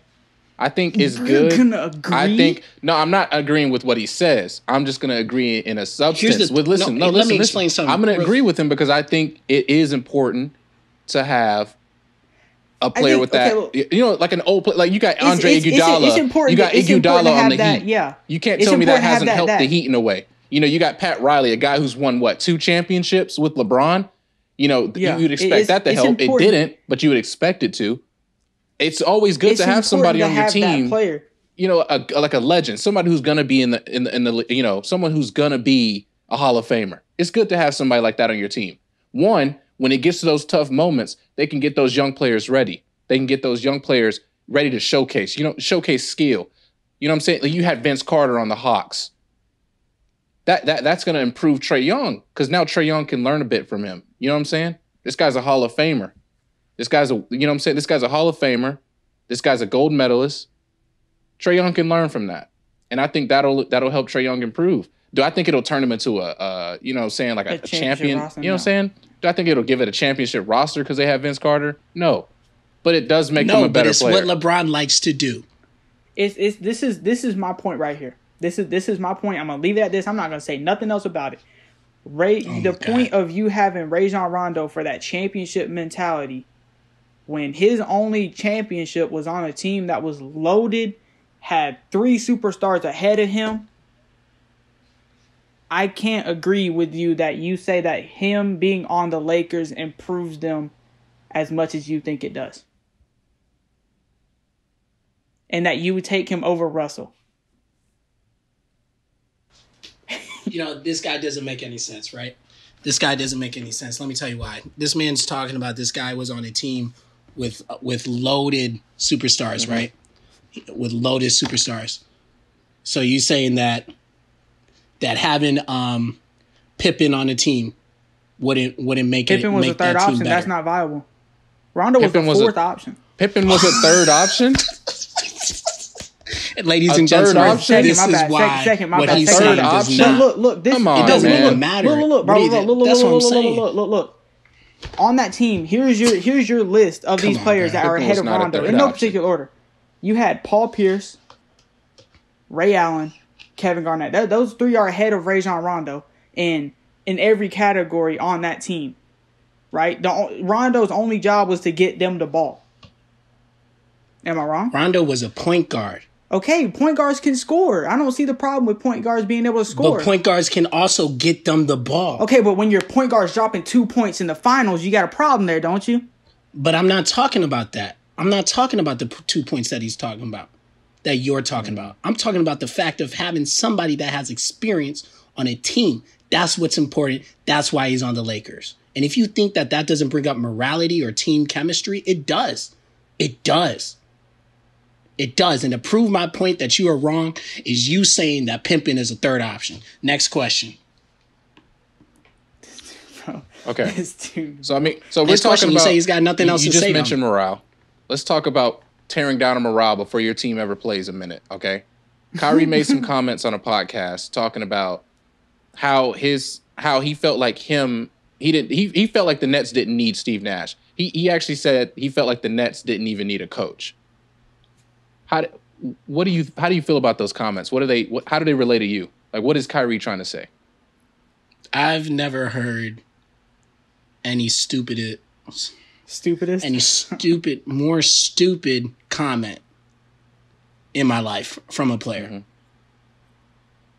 Originally, I've never heard a more stupid comment. You're telling me you don't need a coach? So what did Jordan have? Jordan didn't even want to play without a coach. What is he talking about that he didn't have a coach? Jordan said, if you fire my coach, I'm done playing. I'm retiring. Maybe he thinks he's still playing with LeBron. Coach LeBron. Huh? Coach James. Huh? But I'm like, come on, bro. Even if you think that you're still playing with Coach James, you're not. Because I'm like, they still have a coach because some coaches are going to see things on the court that players aren't going to see. Right. And he's in...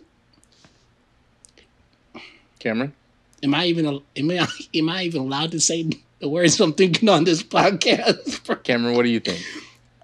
I think it's very Kyrie-like, as in Kyrie likes to go places and tear down morale, as he did with the Boston Celtics, as he did with Cleveland before he left. I think Kyrie's a great player, but I just think that what he said was very, very, very dumb. I mean, you say that you don't need this coach, but I mean, every time I watch any sport you watch, and there's a coach involved with the sport, you always see this the coach yelling at the players, telling them what's coming at them, and telling them what they need to prepare for. So you take that out the game, you're basically playing pickup against an NBA team at that point. You know what I'm trying to say? Like, you're going in this game, no one's giving you feedback on what you're doing, but you got someone on the other side of the court that has someone telling you exactly what you're probably about to do. And, you know, you're not going to be able to win without a coach. And I feel like it's disrespectful to Steve Nash. I feel like it's disrespectful to the Nets organization. I mean, it's just Kyrie. I don't think he was thinking when he said this, and I mean, it was pretty dumb. It was pretty dumb. I think it's bad comments to say for a great like Steve Nash. I mean, a Hall of Famer. You got to think I feel like you should be honored to have somebody like this as your coach. And I say, how do you say that you don't need a coach? I think every sport, no matter what you need, they have a coach for MMA. They have a coach for, MMA. I mean, you just legit go on a cage and fight somebody. They got a coach for golf. And you think you don't need a coach for a team sport of basketball? Have you lost your mind? They got a coach for golf, man. They probably got a coach for tennis. And you want to sit here and tell me that you don't need a coach? Who gonna coach you? Come on, man. Bro, I think that Kyrie is a great example of, I mean, when I see Kyrie, I seriously see what actors look like when they leave Disney Channel. That's how I feel how Kyrie is when he left the LeBron. He just went down and he's not coming up. Let me tell you exactly who Kyrie is reminding me of. And Jordan, I know you know. I know you know who I'm finna say. That guy. A.B. A.B. He's sounding goofy. Listen, when A.B. was under Mike Tomlin kept Antonio Brown contained. None of this was happening. You know what I'm saying? He wasn't doing all that crazy stuff. He leaves Mike Tomlin and immediately starts acting stupid. Dumb. He's all over the news. This dude, Kyrie, man. He's got to remember he's not on a team with LeBron anymore. He's got to remember KD isn't in full recovery yet. Exactly. He's gonna find out real soon. He's got to remember his team got better after he left him, and he was technically every team he's been on. Every team. The I don't know Celtics. about Cleveland. I don't know about Cleveland, but Cleveland come on, Cleveland bro. didn't. Cleveland didn't. Cleveland. But the Does Celtics. Cleveland count, the Celtics though? for Does sure. Cleveland count? Is Cleveland even relevant without LeBron on there? The answer Doesn't look is no. like it. It does not look like it. Not at all. No. But I mean, They it's drafted not two easy. back-to-back point guards. But you got to look at every team. Look at every team in the NBA. Look at every team LeBron's been on. Talk about the post LeBron. You know what I'm saying? Every team LeBron's left, that team fell off the rip. I'll tell you who I feel bad for though, because they got rid of him to bring in Irving. That's Isaiah Thomas, and I'm like, I bet dude's on the sideline because remember that. I mean, he was playing even when his sister died in that. He was what was that balling. car Yeah, wreck? Celtics. And Isaiah he Thomas dropped was like different. a good 60 points. Yeah, and I'm like, then he got injured, and they brought in Kyrie real quick, and they messed up real quick. Can you imagine Celtics right now with the team that they have in Jason Tatum and Isaiah Thomas at your point guard? you said right now Right now. they got Kemba. Isaiah's- They got Kemba. Yeah, Kemba. They got Kemba's Kemba. kinda, Come on. I say Kemba's better. I forget that Kemba's even on there. That doesn't take him away from being the role player he is, because he's made some big plays for the Celtics. You made a face. Did you not forget that he was on there when the Heat destroyed them? Because I Did you forgot. not forget that he led their in points in a couple games in that series? Where did that get him? Where is he right now? I mean, okay, where's the whole? He's at He's home. at home. Where's Isaiah Thomas? organization of He's at the home. Boston Celtics. Where's Hey, Isaiah I mean, that's a good Thomas? Is he point. on the Wizards? But we're not talking about that right now. Yeah, but I mean, is that his fault? Okay, is it Kyrie? Is it Kemba's fault that they got knocked out? It's not one person. Just like we were saying with the coach thing, it's not a one. That's person. two different situations, man. That's two different I mean, situations. this is technically a different situation because let's be real. Isaiah Thomas was still on this. Isaiah Thomas on this Celtics team right now, he'd be a third option scorer. He would, but it'd be a dirty third. That'd be a dirty third. That'd be a dirty third. Kemba, come on, man. I thought you were saying you a gotta 33rd. You gotta stop sleeping on Kemba, bro. I'm not sleeping on Kemba, but I'm saying, this is another biased opinion. I would take Isaiah. Kemba came to this Celtics team. No Kemba drama. can score. No Kemba can nothing, score. man. This man just played basketball. That's true. It's like Cam Right. Newton, the Patriots. He's just straight balling right now. Business He trip. came there and he was like, "It's straight ball from here on out." Business trip. That's all he said. Business trip.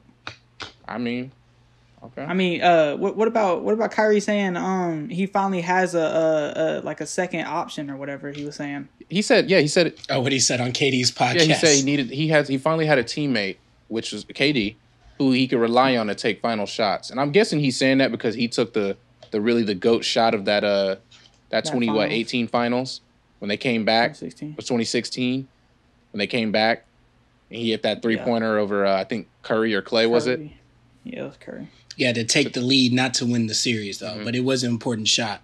It was to take the lead, but they still had time to play. That's what he I forgets. think that's foolish, bro. How do you say something like that? How many buzzer beaters or clutch shots did this dude LeBron hit while he was in Cleveland? How do you say something like that when the person that you sneak dissing is playing in the finals while you sitting at home? Exactly. Like, That's a good point. LeBron Here's is what I'm still gonna say, hooping. though. I'm not gonna fully agree with what he said or how he said it. At the end of the day, I like both the players, but he's not lying. He's not lying. Jason Tatum, Jaylen Brown. Here's it. No. Here's Gordon what I'm saying, Hayward. right? If I got KD or any of those other players that you got, okay, look, I'll take KD. But KD's a better option. he shouldn't have said it. KD's a better option. That's what KD I'm is a saying. better KD option. is a better option. Let's but be he real. can't say that I he would didn't. take KD. But he can't say he didn't have that option because he always had that option. I mean, he's talking on a podcast, man. Like saying stuff like this, like this generation, everybody gets too sensitive. I'm like, what if he didn't even mean to take the shot? He's got a point. He's got somebody else to take the shot. He said finally, though. That's the thing, though. If he says it's got somebody who can hit a good... Now, don't get me wrong. Yeah, you're right. KD, definitely the most clutch player. KD's an amazing... He's the best option out of all of them. I'd definitely rather have KD taking that final shot. And I'll tell you what. He's done it twice. Isn't he on KD's podcast? Yeah, but that's there's still... no you don't point have in to... saying you know what I'm saying? finally. I just feel like... I feel like it's, you know...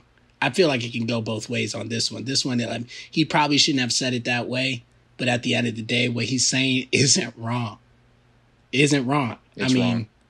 It's wrong. He's played, it's he's played wrong with the way plenty he of said players it. that could have hit game winners. Players who have hit game winners. Over that you would have, but you would have gave it to them over him. We're not saying. Look, Yeah. I don't think you're reading Over Kyrie? I don't think over KD. I don't think you're. No. reading- We're talking about We're Kyrie. talking about Kyrie. We're talking about Kyrie. You would have gave it. If you're the listen, hear me out right now. Okay, you're the you're on the Cavaliers, and you need a final shot to win the game. It's a 3-pointer.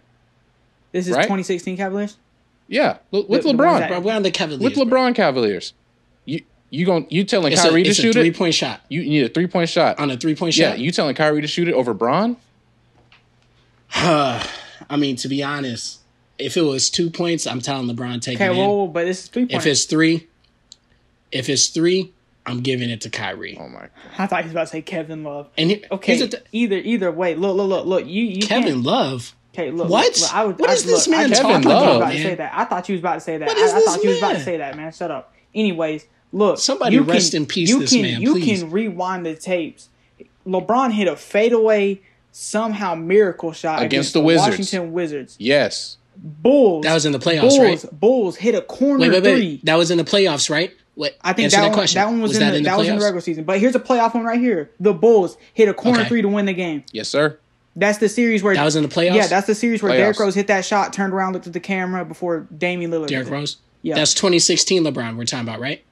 Because you said 2016 Cavaliers. Okay. No, I'm Was my, Kyrie even this born? is my point I'm trying to prove, man. You're not trying to look. You always talking about someone interrupting you, man. Shut up, man. Sit back. Hey, Anyways, Meech, get your boy, bro. Get your boy, Meech. Bro, you your can boy's get off getting my tight. podcast. Anyways, Meech, your boy don't like what's being done to him, Meech. Anyways, the point I'm trying to make is LeBron has hit these shots before, and he's hit well more of these shots than Kyrie has hit. So you're gonna tell me you're gonna pass the ball and tell Kyrie to take it when you have LeBron on your team who has hit more of these shots, and he can hit the shot, and he has the ability to hit the shot just as much or even more than Kyrie. We're talking 2016 Cavaliers, right? Yeah, go ahead and give him 2016 Cavaliers. 2016, I'm giving the ball to Kyrie. 2016 LeBron, I'm giving the ball to Kyrie, just like LeBron did. I don't think the play you're talking about where he dribbled up the court and he hit it Stephen Curry. I think that was just he dribbled up the court, called an isolation, and shot that hoe. It's a good shot, but I don't think it was the right comment. You can't say you've never had a teammate who can hit clutch shots when you've played with LeBron. Come on, bro. I'm not saying that. Like I said, You said what his he comment. said is You said his incorrect. comments were right though, but the way he said it was incorrect. But if I have KD over LeBron, I'm taking KD. Okay, That's correct. Yeah, I agree. The way I he agree. said it, I've said it multiple times. I agree. The way he said that was incorrect. He should not have said it, especially that way, because that's disrespectful. Because he's discounting the credit for playing with the king. But I think his point is, LeBron, KD. And I feel like we can all agree on that. KD's a lot better. KD clutch That's wise, my yes, point. I'd rather have KD. Yeah, Clutch wise, just accuracy three wise. point shooting wise, Just Probably- accuracy. Game 3 just back to back. Shooting wise, KD's better. Post, spin, face spin, turn around. I think the easiest way Kyrie could have said this was, it's good to be playing with a clutch player like KD, who's hit shots on me before. You could say that, or you could Marks say don't be thinking about that, brother. you Should be you could thinking say- about that. Come on, bro. You're a have to sports be thinking icon. about it You because know you gotta there's watch more, what you say. like if you ask me That man that ain't no question, icon no more. you're like, how does it feel to have KD on my team? I'd be like, it feels good to have someone that I know I could, pass it to them and they can hit that shot. It's not saying I finally have someone to take, but it's like it's good knowing that I do have someone that I can pass the ball to that can take that shot. Mm-hmm. It's not discrediting LeBron. It's not discrediting Tatum, Hayward, any of those Celtics players. It's not discrediting nobody. It's saying that I have someone and it feels good that I can just pass them the ball and let them do the work. All right, so on to the last topic. Doc Rivers has just agreed to a 5-year deal with the 76ers. Jordan, how you feel about that? I don't think it matters. I mean, it depends on who they get, but I don't think that matters. Think they need help? Why would that matter? I think they need a lot of help. I think if they need any help, the only person that can help them right now is Antetokounmpo. That's the only help they need. Make your mind up on where this man is going, bro. You just said I didn't say where he was going. I didn't say where he was going. I didn't say where he was going. You said he was going to the Heat. Right. And I said there's only one person that can help him. That doesn't mean I think he's going to the 76ers. There's only one person that can help them. So you think there's no hope for the 76ers team at all? Correct. Okay. And I said it. I agree. This time. That's what I said. I agree. You think there is hope? No, I'm saying the 76ers team, like no, the not 76ers you. team, right now they need help. They need another piece if they want to win anything. That's what I'm saying. Right now they do need help because they don't have. They have Joel Embiid, but I mean, like you need Ben Simmons. You need a good like scorer that can. You just need a superstar. I don't feel like they have a superstar other than Joel Embiid, and he has kind of regressed over the years. He is not as good as he was a couple of years ago. Can we agree on that?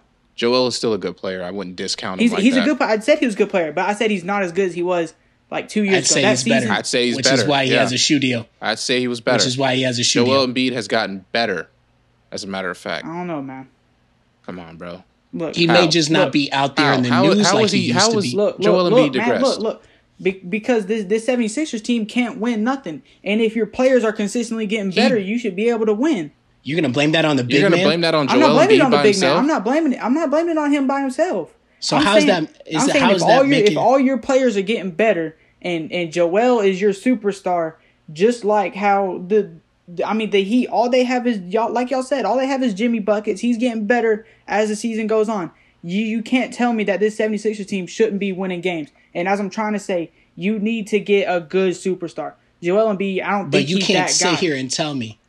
You can't sit here and tell me that Joel Embiid has digressed with his progression as a player. If he hasn't digressed, then he hasn't gone anywhere forward, I feel like. So what season? No. Say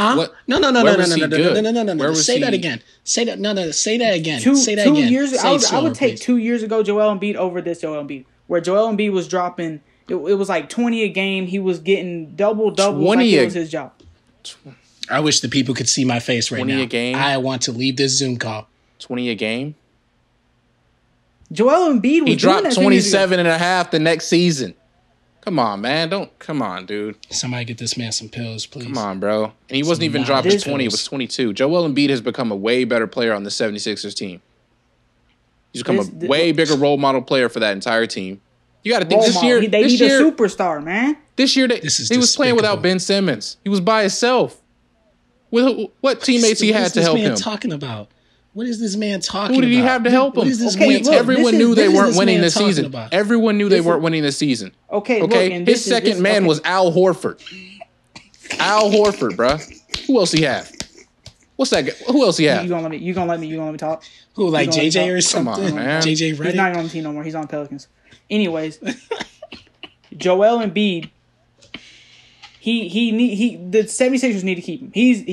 He's a top 10 center in the league. That's guaranteed. We can all agree on that. Top 10 center in the league. We can all agree on that. He is not super, like, you can't. Top 5, top 3. Okay, either way, that's still top 10. Either way, you can't sit here and tell me that Joel Embiid is going to lead this team and win them games with a supporting cast. Here's the problem. I do agree with what you said. You messed up when you said that he has gotten. Okay, I'll probably agree. I did probably mess up on that. But I mean, you can't sit here and tell me that Joel Embiid is going to be this player to lead this team, especially coached by Doc Rivers. I mean, Doc Rivers, the only time he ever won something was with a superstar team, the Boston Celtics. What is up with you with bro? What do you got? What's your vendetta against the Celtics, man? Because I'm like, you talking about a superstar team. You know what I mean? You keep talking about a superstar that Celtics team was amazing. What the heck was the Come on, bro. What are you talking about, superstar team, bro? You keep talking about the superstar team. Was the Bulls not a superstar team? Doc Rivers didn't coach them, bro. Yeah, but I'm talking about like. What are you talking about? I said Doc Rivers can't win nothing. The only time he won something was with this overpowered Celtics team. And you talking about the Bulls? When did Doc Rivers coach the Bulls, bro? Yeah, I'm not talking about. Okay, then stay relevant in this conversation. Anyways, Doc Rivers can't win nothing unless he has that overpowered squad. I mean, but Phil Jackson, right? Phil Jackson. You don't think the Bulls, when he was coaching them, that they were overpowered? You don't think Phil Jackson with Kobe was overpowered? If you would let me finish, man. If you would let me finish. I'm just trying to stay relevant. Doc Rivers isn't as good as a coach as this league thinks he is. He consistently blew series leads with the Clippers. That Clippers team was great. You had Lob City in their prime. You had Chris Paul almost in his prime. You had Blake Griffin in his prime. You had DeAndre Jordan in his prime. All of them were top 15 in their positions. We can agree on that. And you can't use consistently blew series leads against that. And then you go to the Clippers. Or you're still at the Clippers. My bad. They just did a rebrand. I'm tripping. Anyways, you get superstar PG, who's coming off a season where he was most of the season he was talked about MVP. Not a superstar. Let me get to my point. PG coming off a season where he was in MVP rumors all season until the end of the season. You get Kawhi Leonard, Kawhi Leonard just came off a championship season. Mm-hmm. And you have Montrezl Harrell winning 6th Man of the Year. You got Zubac playing well. You don't do nothing with this team except blow another 3-1 lead to the Nuggets. Why is that a bad statement, though? I mean, I agree with him. But let's be real here. Paul George played awful in the playoffs. Yes, probably the worst. That's not Doc Rivers' fault. That's not Doc Rivers' fault. And exactly, it's not at all. But that also brings me to that point. So why would you put this season? You know what I'm saying? Like you just pointed out this season. Okay, if it's not his fault, then you had Kawhi. You know what I'm saying? You can still take this season out, and you can look at all those other seasons where he had the Clippers in the playoffs, 2-1, 3-1, 3-2 leads, and he lost them. That's just almost basically talking about like the Chiefs coach saying that that's his fault that he was always losing those games, all those big games. But he finally got one. I wouldn't put it all on Rivers. I think that you do need a superstar. You do need a superstar team. You know, Phil Jackson, bro, that man got lucky. It's like my man coached the two best. But I'm like, he coached the two best players in the world. He had two superstar teams, two stacked teams. And he almost got Chris Paul on that team too. That's another thing, and that would have been a lot more for that game, for that team. So you saying that a coach, it's the coach's fault because he and you're not giving him credit for being on superstar teams and winning. That's a false statement. That is a false statement because your coach is just as good as your players. So you're telling me this is my point right here. You're telling me that a Clippers team with 6th Man of the Year, Zubac playing the best in his career, you got Kawhi Leonard playing Kawhi Leonard, and you got, we're not talking about PG. Anyways, you're telling me that that team right there, just roster alone, isn't better than the Heat. And you're saying that Doc Rivers and Eric Spoelstra have nothing to do with their success. Well, he didn't even get to play the Heat, so why are we talking about they're better than the Heat? We're talking about coaches. We're talking about the coach's role in the team. We were talking about this earlier with Steve Nash. You need that coach to game plan with. I mean, you don't have players. Most players don't look at film. They get their info from the coach. They don't sit there in those rooms, dark rooms with all the coaches. All the coaches sit in those dark rooms, watch film, dissect the team, and talk to their players and practice. That is the coach's role. They practice, they game plan, they study the team they're going against, and they win games. That's how they win games. They game plan, have plays drawn up, all that. You can't tell me that Doc Rivers can't win with the Clippers team when he does that. Even like take Paul George out of it. I mean, you don't need every superstar to play how. Here's the thing. You just, first of all, you pardoned this season just about 5 minutes ago. You said don't count this season after saying that I'm not wasn't. talking, You okay, can't look, put okay, it on then Rivers' fault. Scratch that. Second off. Scratch that. Second off. Talk about Second off. the last Second Clippers. off. Second off. Rivers got one chance with them. He got one chance with them. Mm-hmm. Right? And he got about 3 And chances with Lob City. Never Talk made about a Lob conference City, final. but I'm like, never made a conference final. So do you think that's a? You talking about Lob City? Yeah. Lob City never made a conference final. I don't know. I don't think that the Clippers could. I mean, So you don't blame Doc Rivers at all?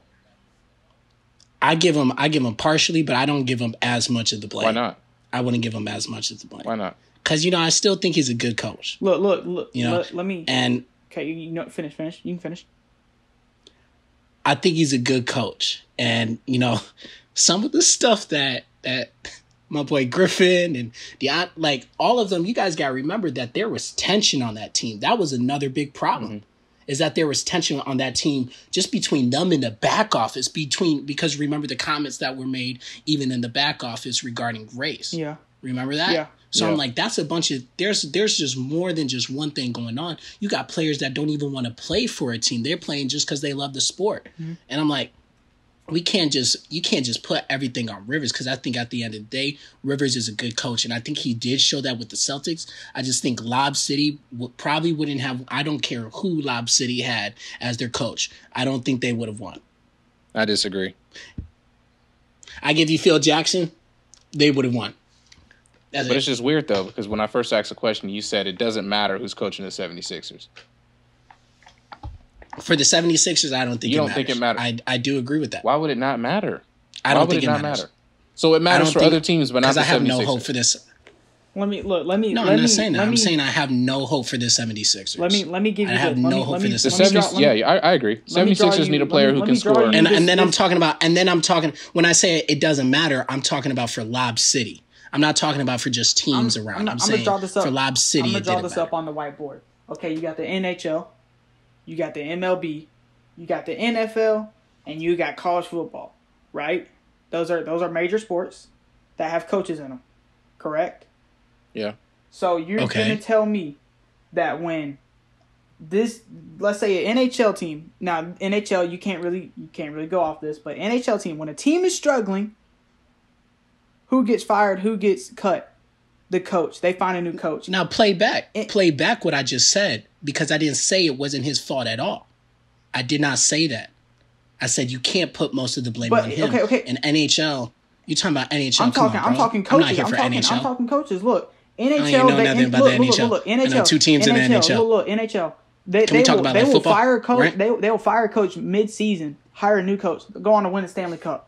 MLB, they find new managers all the time whenever a team struggles, and then they'll make the playoff next season. You can't sit here and tell me that just because a roster is in the shape it is, that the coach doesn't matter. You bring in Doc Rivers. I didn't say that the coach was a... But You hold just on, we're said talking it. about coaches, right? No, here's the thing. I didn't say that the coach didn't matter. And I specifically, before you started talking, you weren't listening. I said for Lob City, it did not matter. I don't think they would have won that. I just explained that. They could have done. They could. You have to make. And another thing. You have to make the finals with that team. And another thing. That's a great thing that you use the NHL, right? What do you think about Andy Reid? Is he a good coach? He's a great coach. Great. He's a great coaching tree. Right. Everything. So you put all those time that he has lost and choked all on him. Well, let me get you this. Let me get you this. Right. Right. I mean, to me, it would make more. To me, it would make more sense if you said that, because at least he has to choose to play. Look. In NBA, it's not that. Andy Reid, okay, he has an amazing coaching tree, and he's a part of an amazing coach tree. So the thing about these sports and this is why I don't fault you for saying, you can't bring this sport into this, you can't bring this sport into this, is because different sports, it matters with different coaches, right? So you can't tell me, you can't sit here and tell me that you're the Bengals. Andy Reid choked massive amount of games, can't win a Super Bowl until he just got with the Chiefs. Can't win a Super Bowl, right? This is before he got with the Chiefs, before Pat Mahomes. You can't sit here and tell me that you're the Bengals, right? Let's act like today the Chiefs have never happened. Pat Mahomes, he's still good, but Andy Reid's not the coach over there, so he doesn't have a Super Bowl, right? This head coach carousel thing, you got Andy Reid in front of you, and you got, let's just throw Packers coach Matt LaFleur. He's a good offense coach. You have them two options in front of you. You can't tell me you're not taking Andy Reid. He's proven himself that he can get you there. He may not be able to win the games, but he can get you there. And Matt LaFleur has proved nothing. So the fact that, Doc Rivers has been able to get his teammate there and all that. Yeah, he's choked all those games. But you can't sit here and just tell me that the coach doesn't matter, because it does matter. I don't know how many times y'all want me to say it, You just said that the coach didn't matter for Lob City. I said for Lob City. With a different coach, for Lob bro, City, I don't think they would have won with no matter what coach they had. That's what I'm saying. I'm not saying that a coach doesn't matter. I did not say that, not one time. You just said that it didn't matter. I did not. No. I did not. I said for Lob City. That's what I just said. For Lob City. What I just said. Because I'm talking about the players. But I'm saying you're focusing. This is what I'm talking about. You're focusing too much on one little thing. We're talking about coaches. Rivers. We're talking about Rivers. We're not focusing on. And all I just that. mentioned Rivers. Did I not? You don't go. Did I not just say Rivers? Every sport. Did I not just say Rivers? Here's the thing. Did I not just say Rivers? I'm sticking to what I said. It would not have mattered who Lob City had to me. With the coaches they had in the NBA, they were not going to win together because of how many things were wrong on that team. There was a lot of stuff that was wrong on that team, and it wasn't just the coach. That's what I'm saying. Okay, look. Give me this then, right? This racial incident, it happened mid-season or something like that, didn't it? I don't know, man. Either way. Yes, it happened like mid-season. You can't tell me that they go to this series, they're up 3-1 against the Rockets. You can't tell me they lost because of that racial dispute in the front office. What I'm saying is we can't say anything, but you can't just blame it all on the coach. I don't know, man. I think you're wrong. I think the question that we were asking, is it a good hire or not? I don't think he's the answer. Jordan? I don't think he's the answer. It's simple as that. I agree. I just really don't think Doc Rivers is it. I mean, you look at Especially this one championship. deal. Hasn't been able to do it since. He hasn't made it back since. And I mean, I think that's something you got to look at when you hire guys like this. I mean, the Clippers let go of him for a reason. You blow a 3-1 lead twice. It's pretty sad. Twice with two good teams. This season probably wasn't good. So with one amazing team, an all-time team probably like that Lob City team will be remembered forever. You blew a 3-1 lead with them against a Rockets team that only had James Harden at the time. And Dwight Howard as well, right? Okay, bro. I mean, I'll give you that. Dwight was a good role player at that point. Yeah, he was a good role player. He was good then. Because I think that was. And Ariza, right? You said what? Ariza was on that team as well. Good. I forgot I'm talking to a Rockets fan, bro. You telling me that Ariza didn't?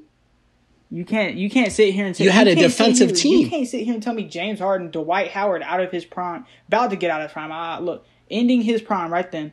James Harden, who's just entering his prime, and Trevor Ariza is better than Chris Paul in his prime, Blake Griffin in his prime, and DeAndre Jordan in his prime. With as many problems as that team was having, yes. You're not going to tell me they're good, that they're better, though, are you? All right, then. No. I'm not going to tell you that they're better. But it's very possible to come back. Because if you slip up, that's what happens when you slip up.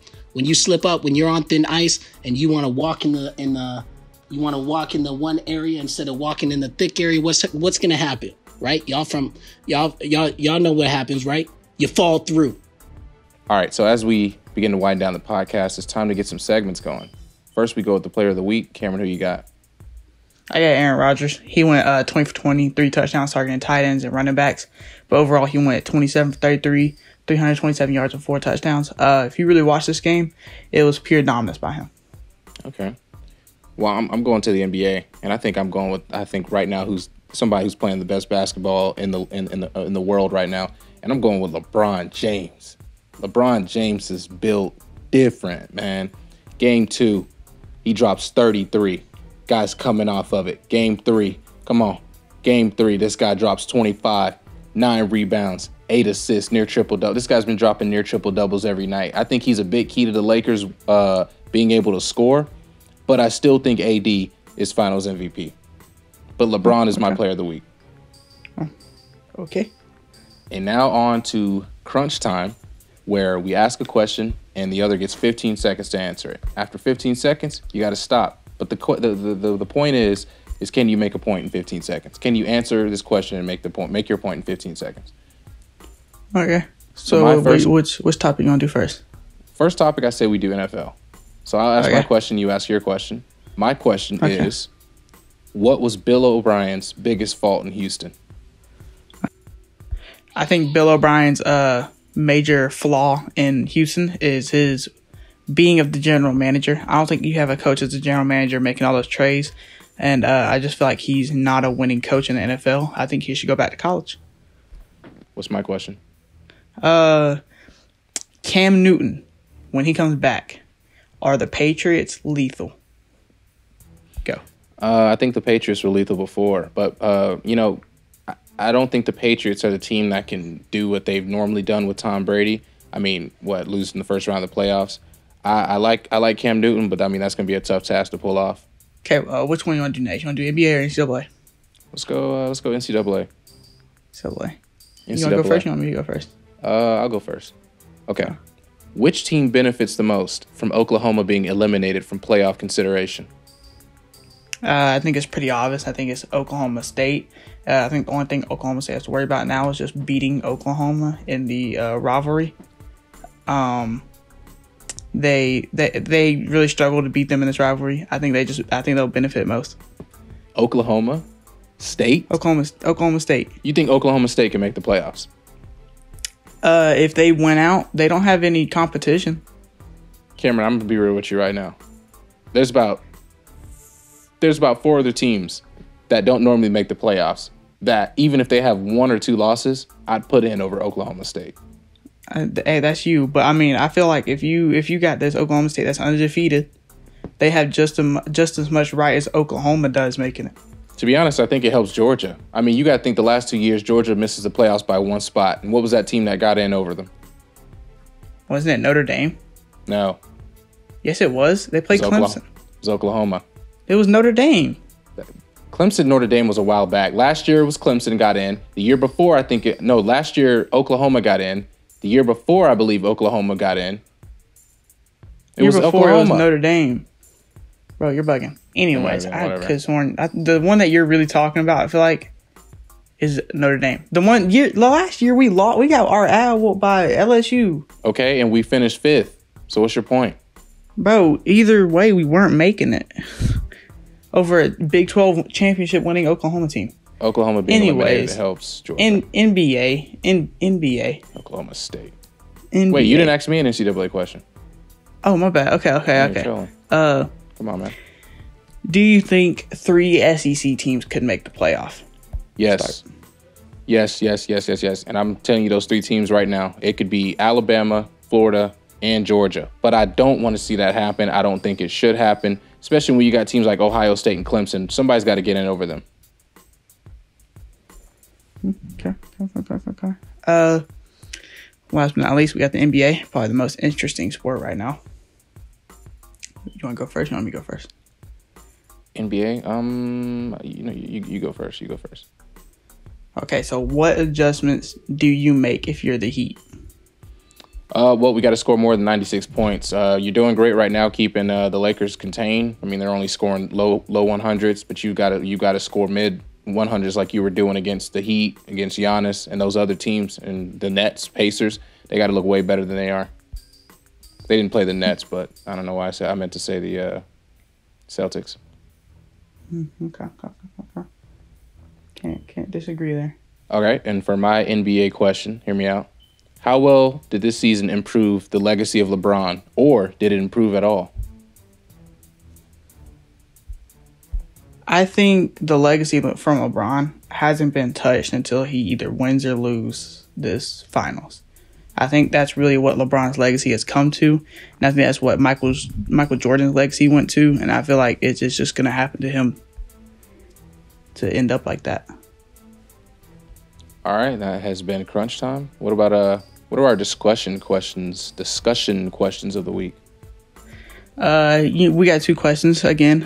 We got the first one is, can Mike McCarthy turn around this Cowboys team and take them to the playoffs? Mm-hmm. You answer that in the comments. And then, who do you blame for Oklahoma's early woes? Do you blame the head coach, Spencer Rattler, the defense, the offense? Who would you blame?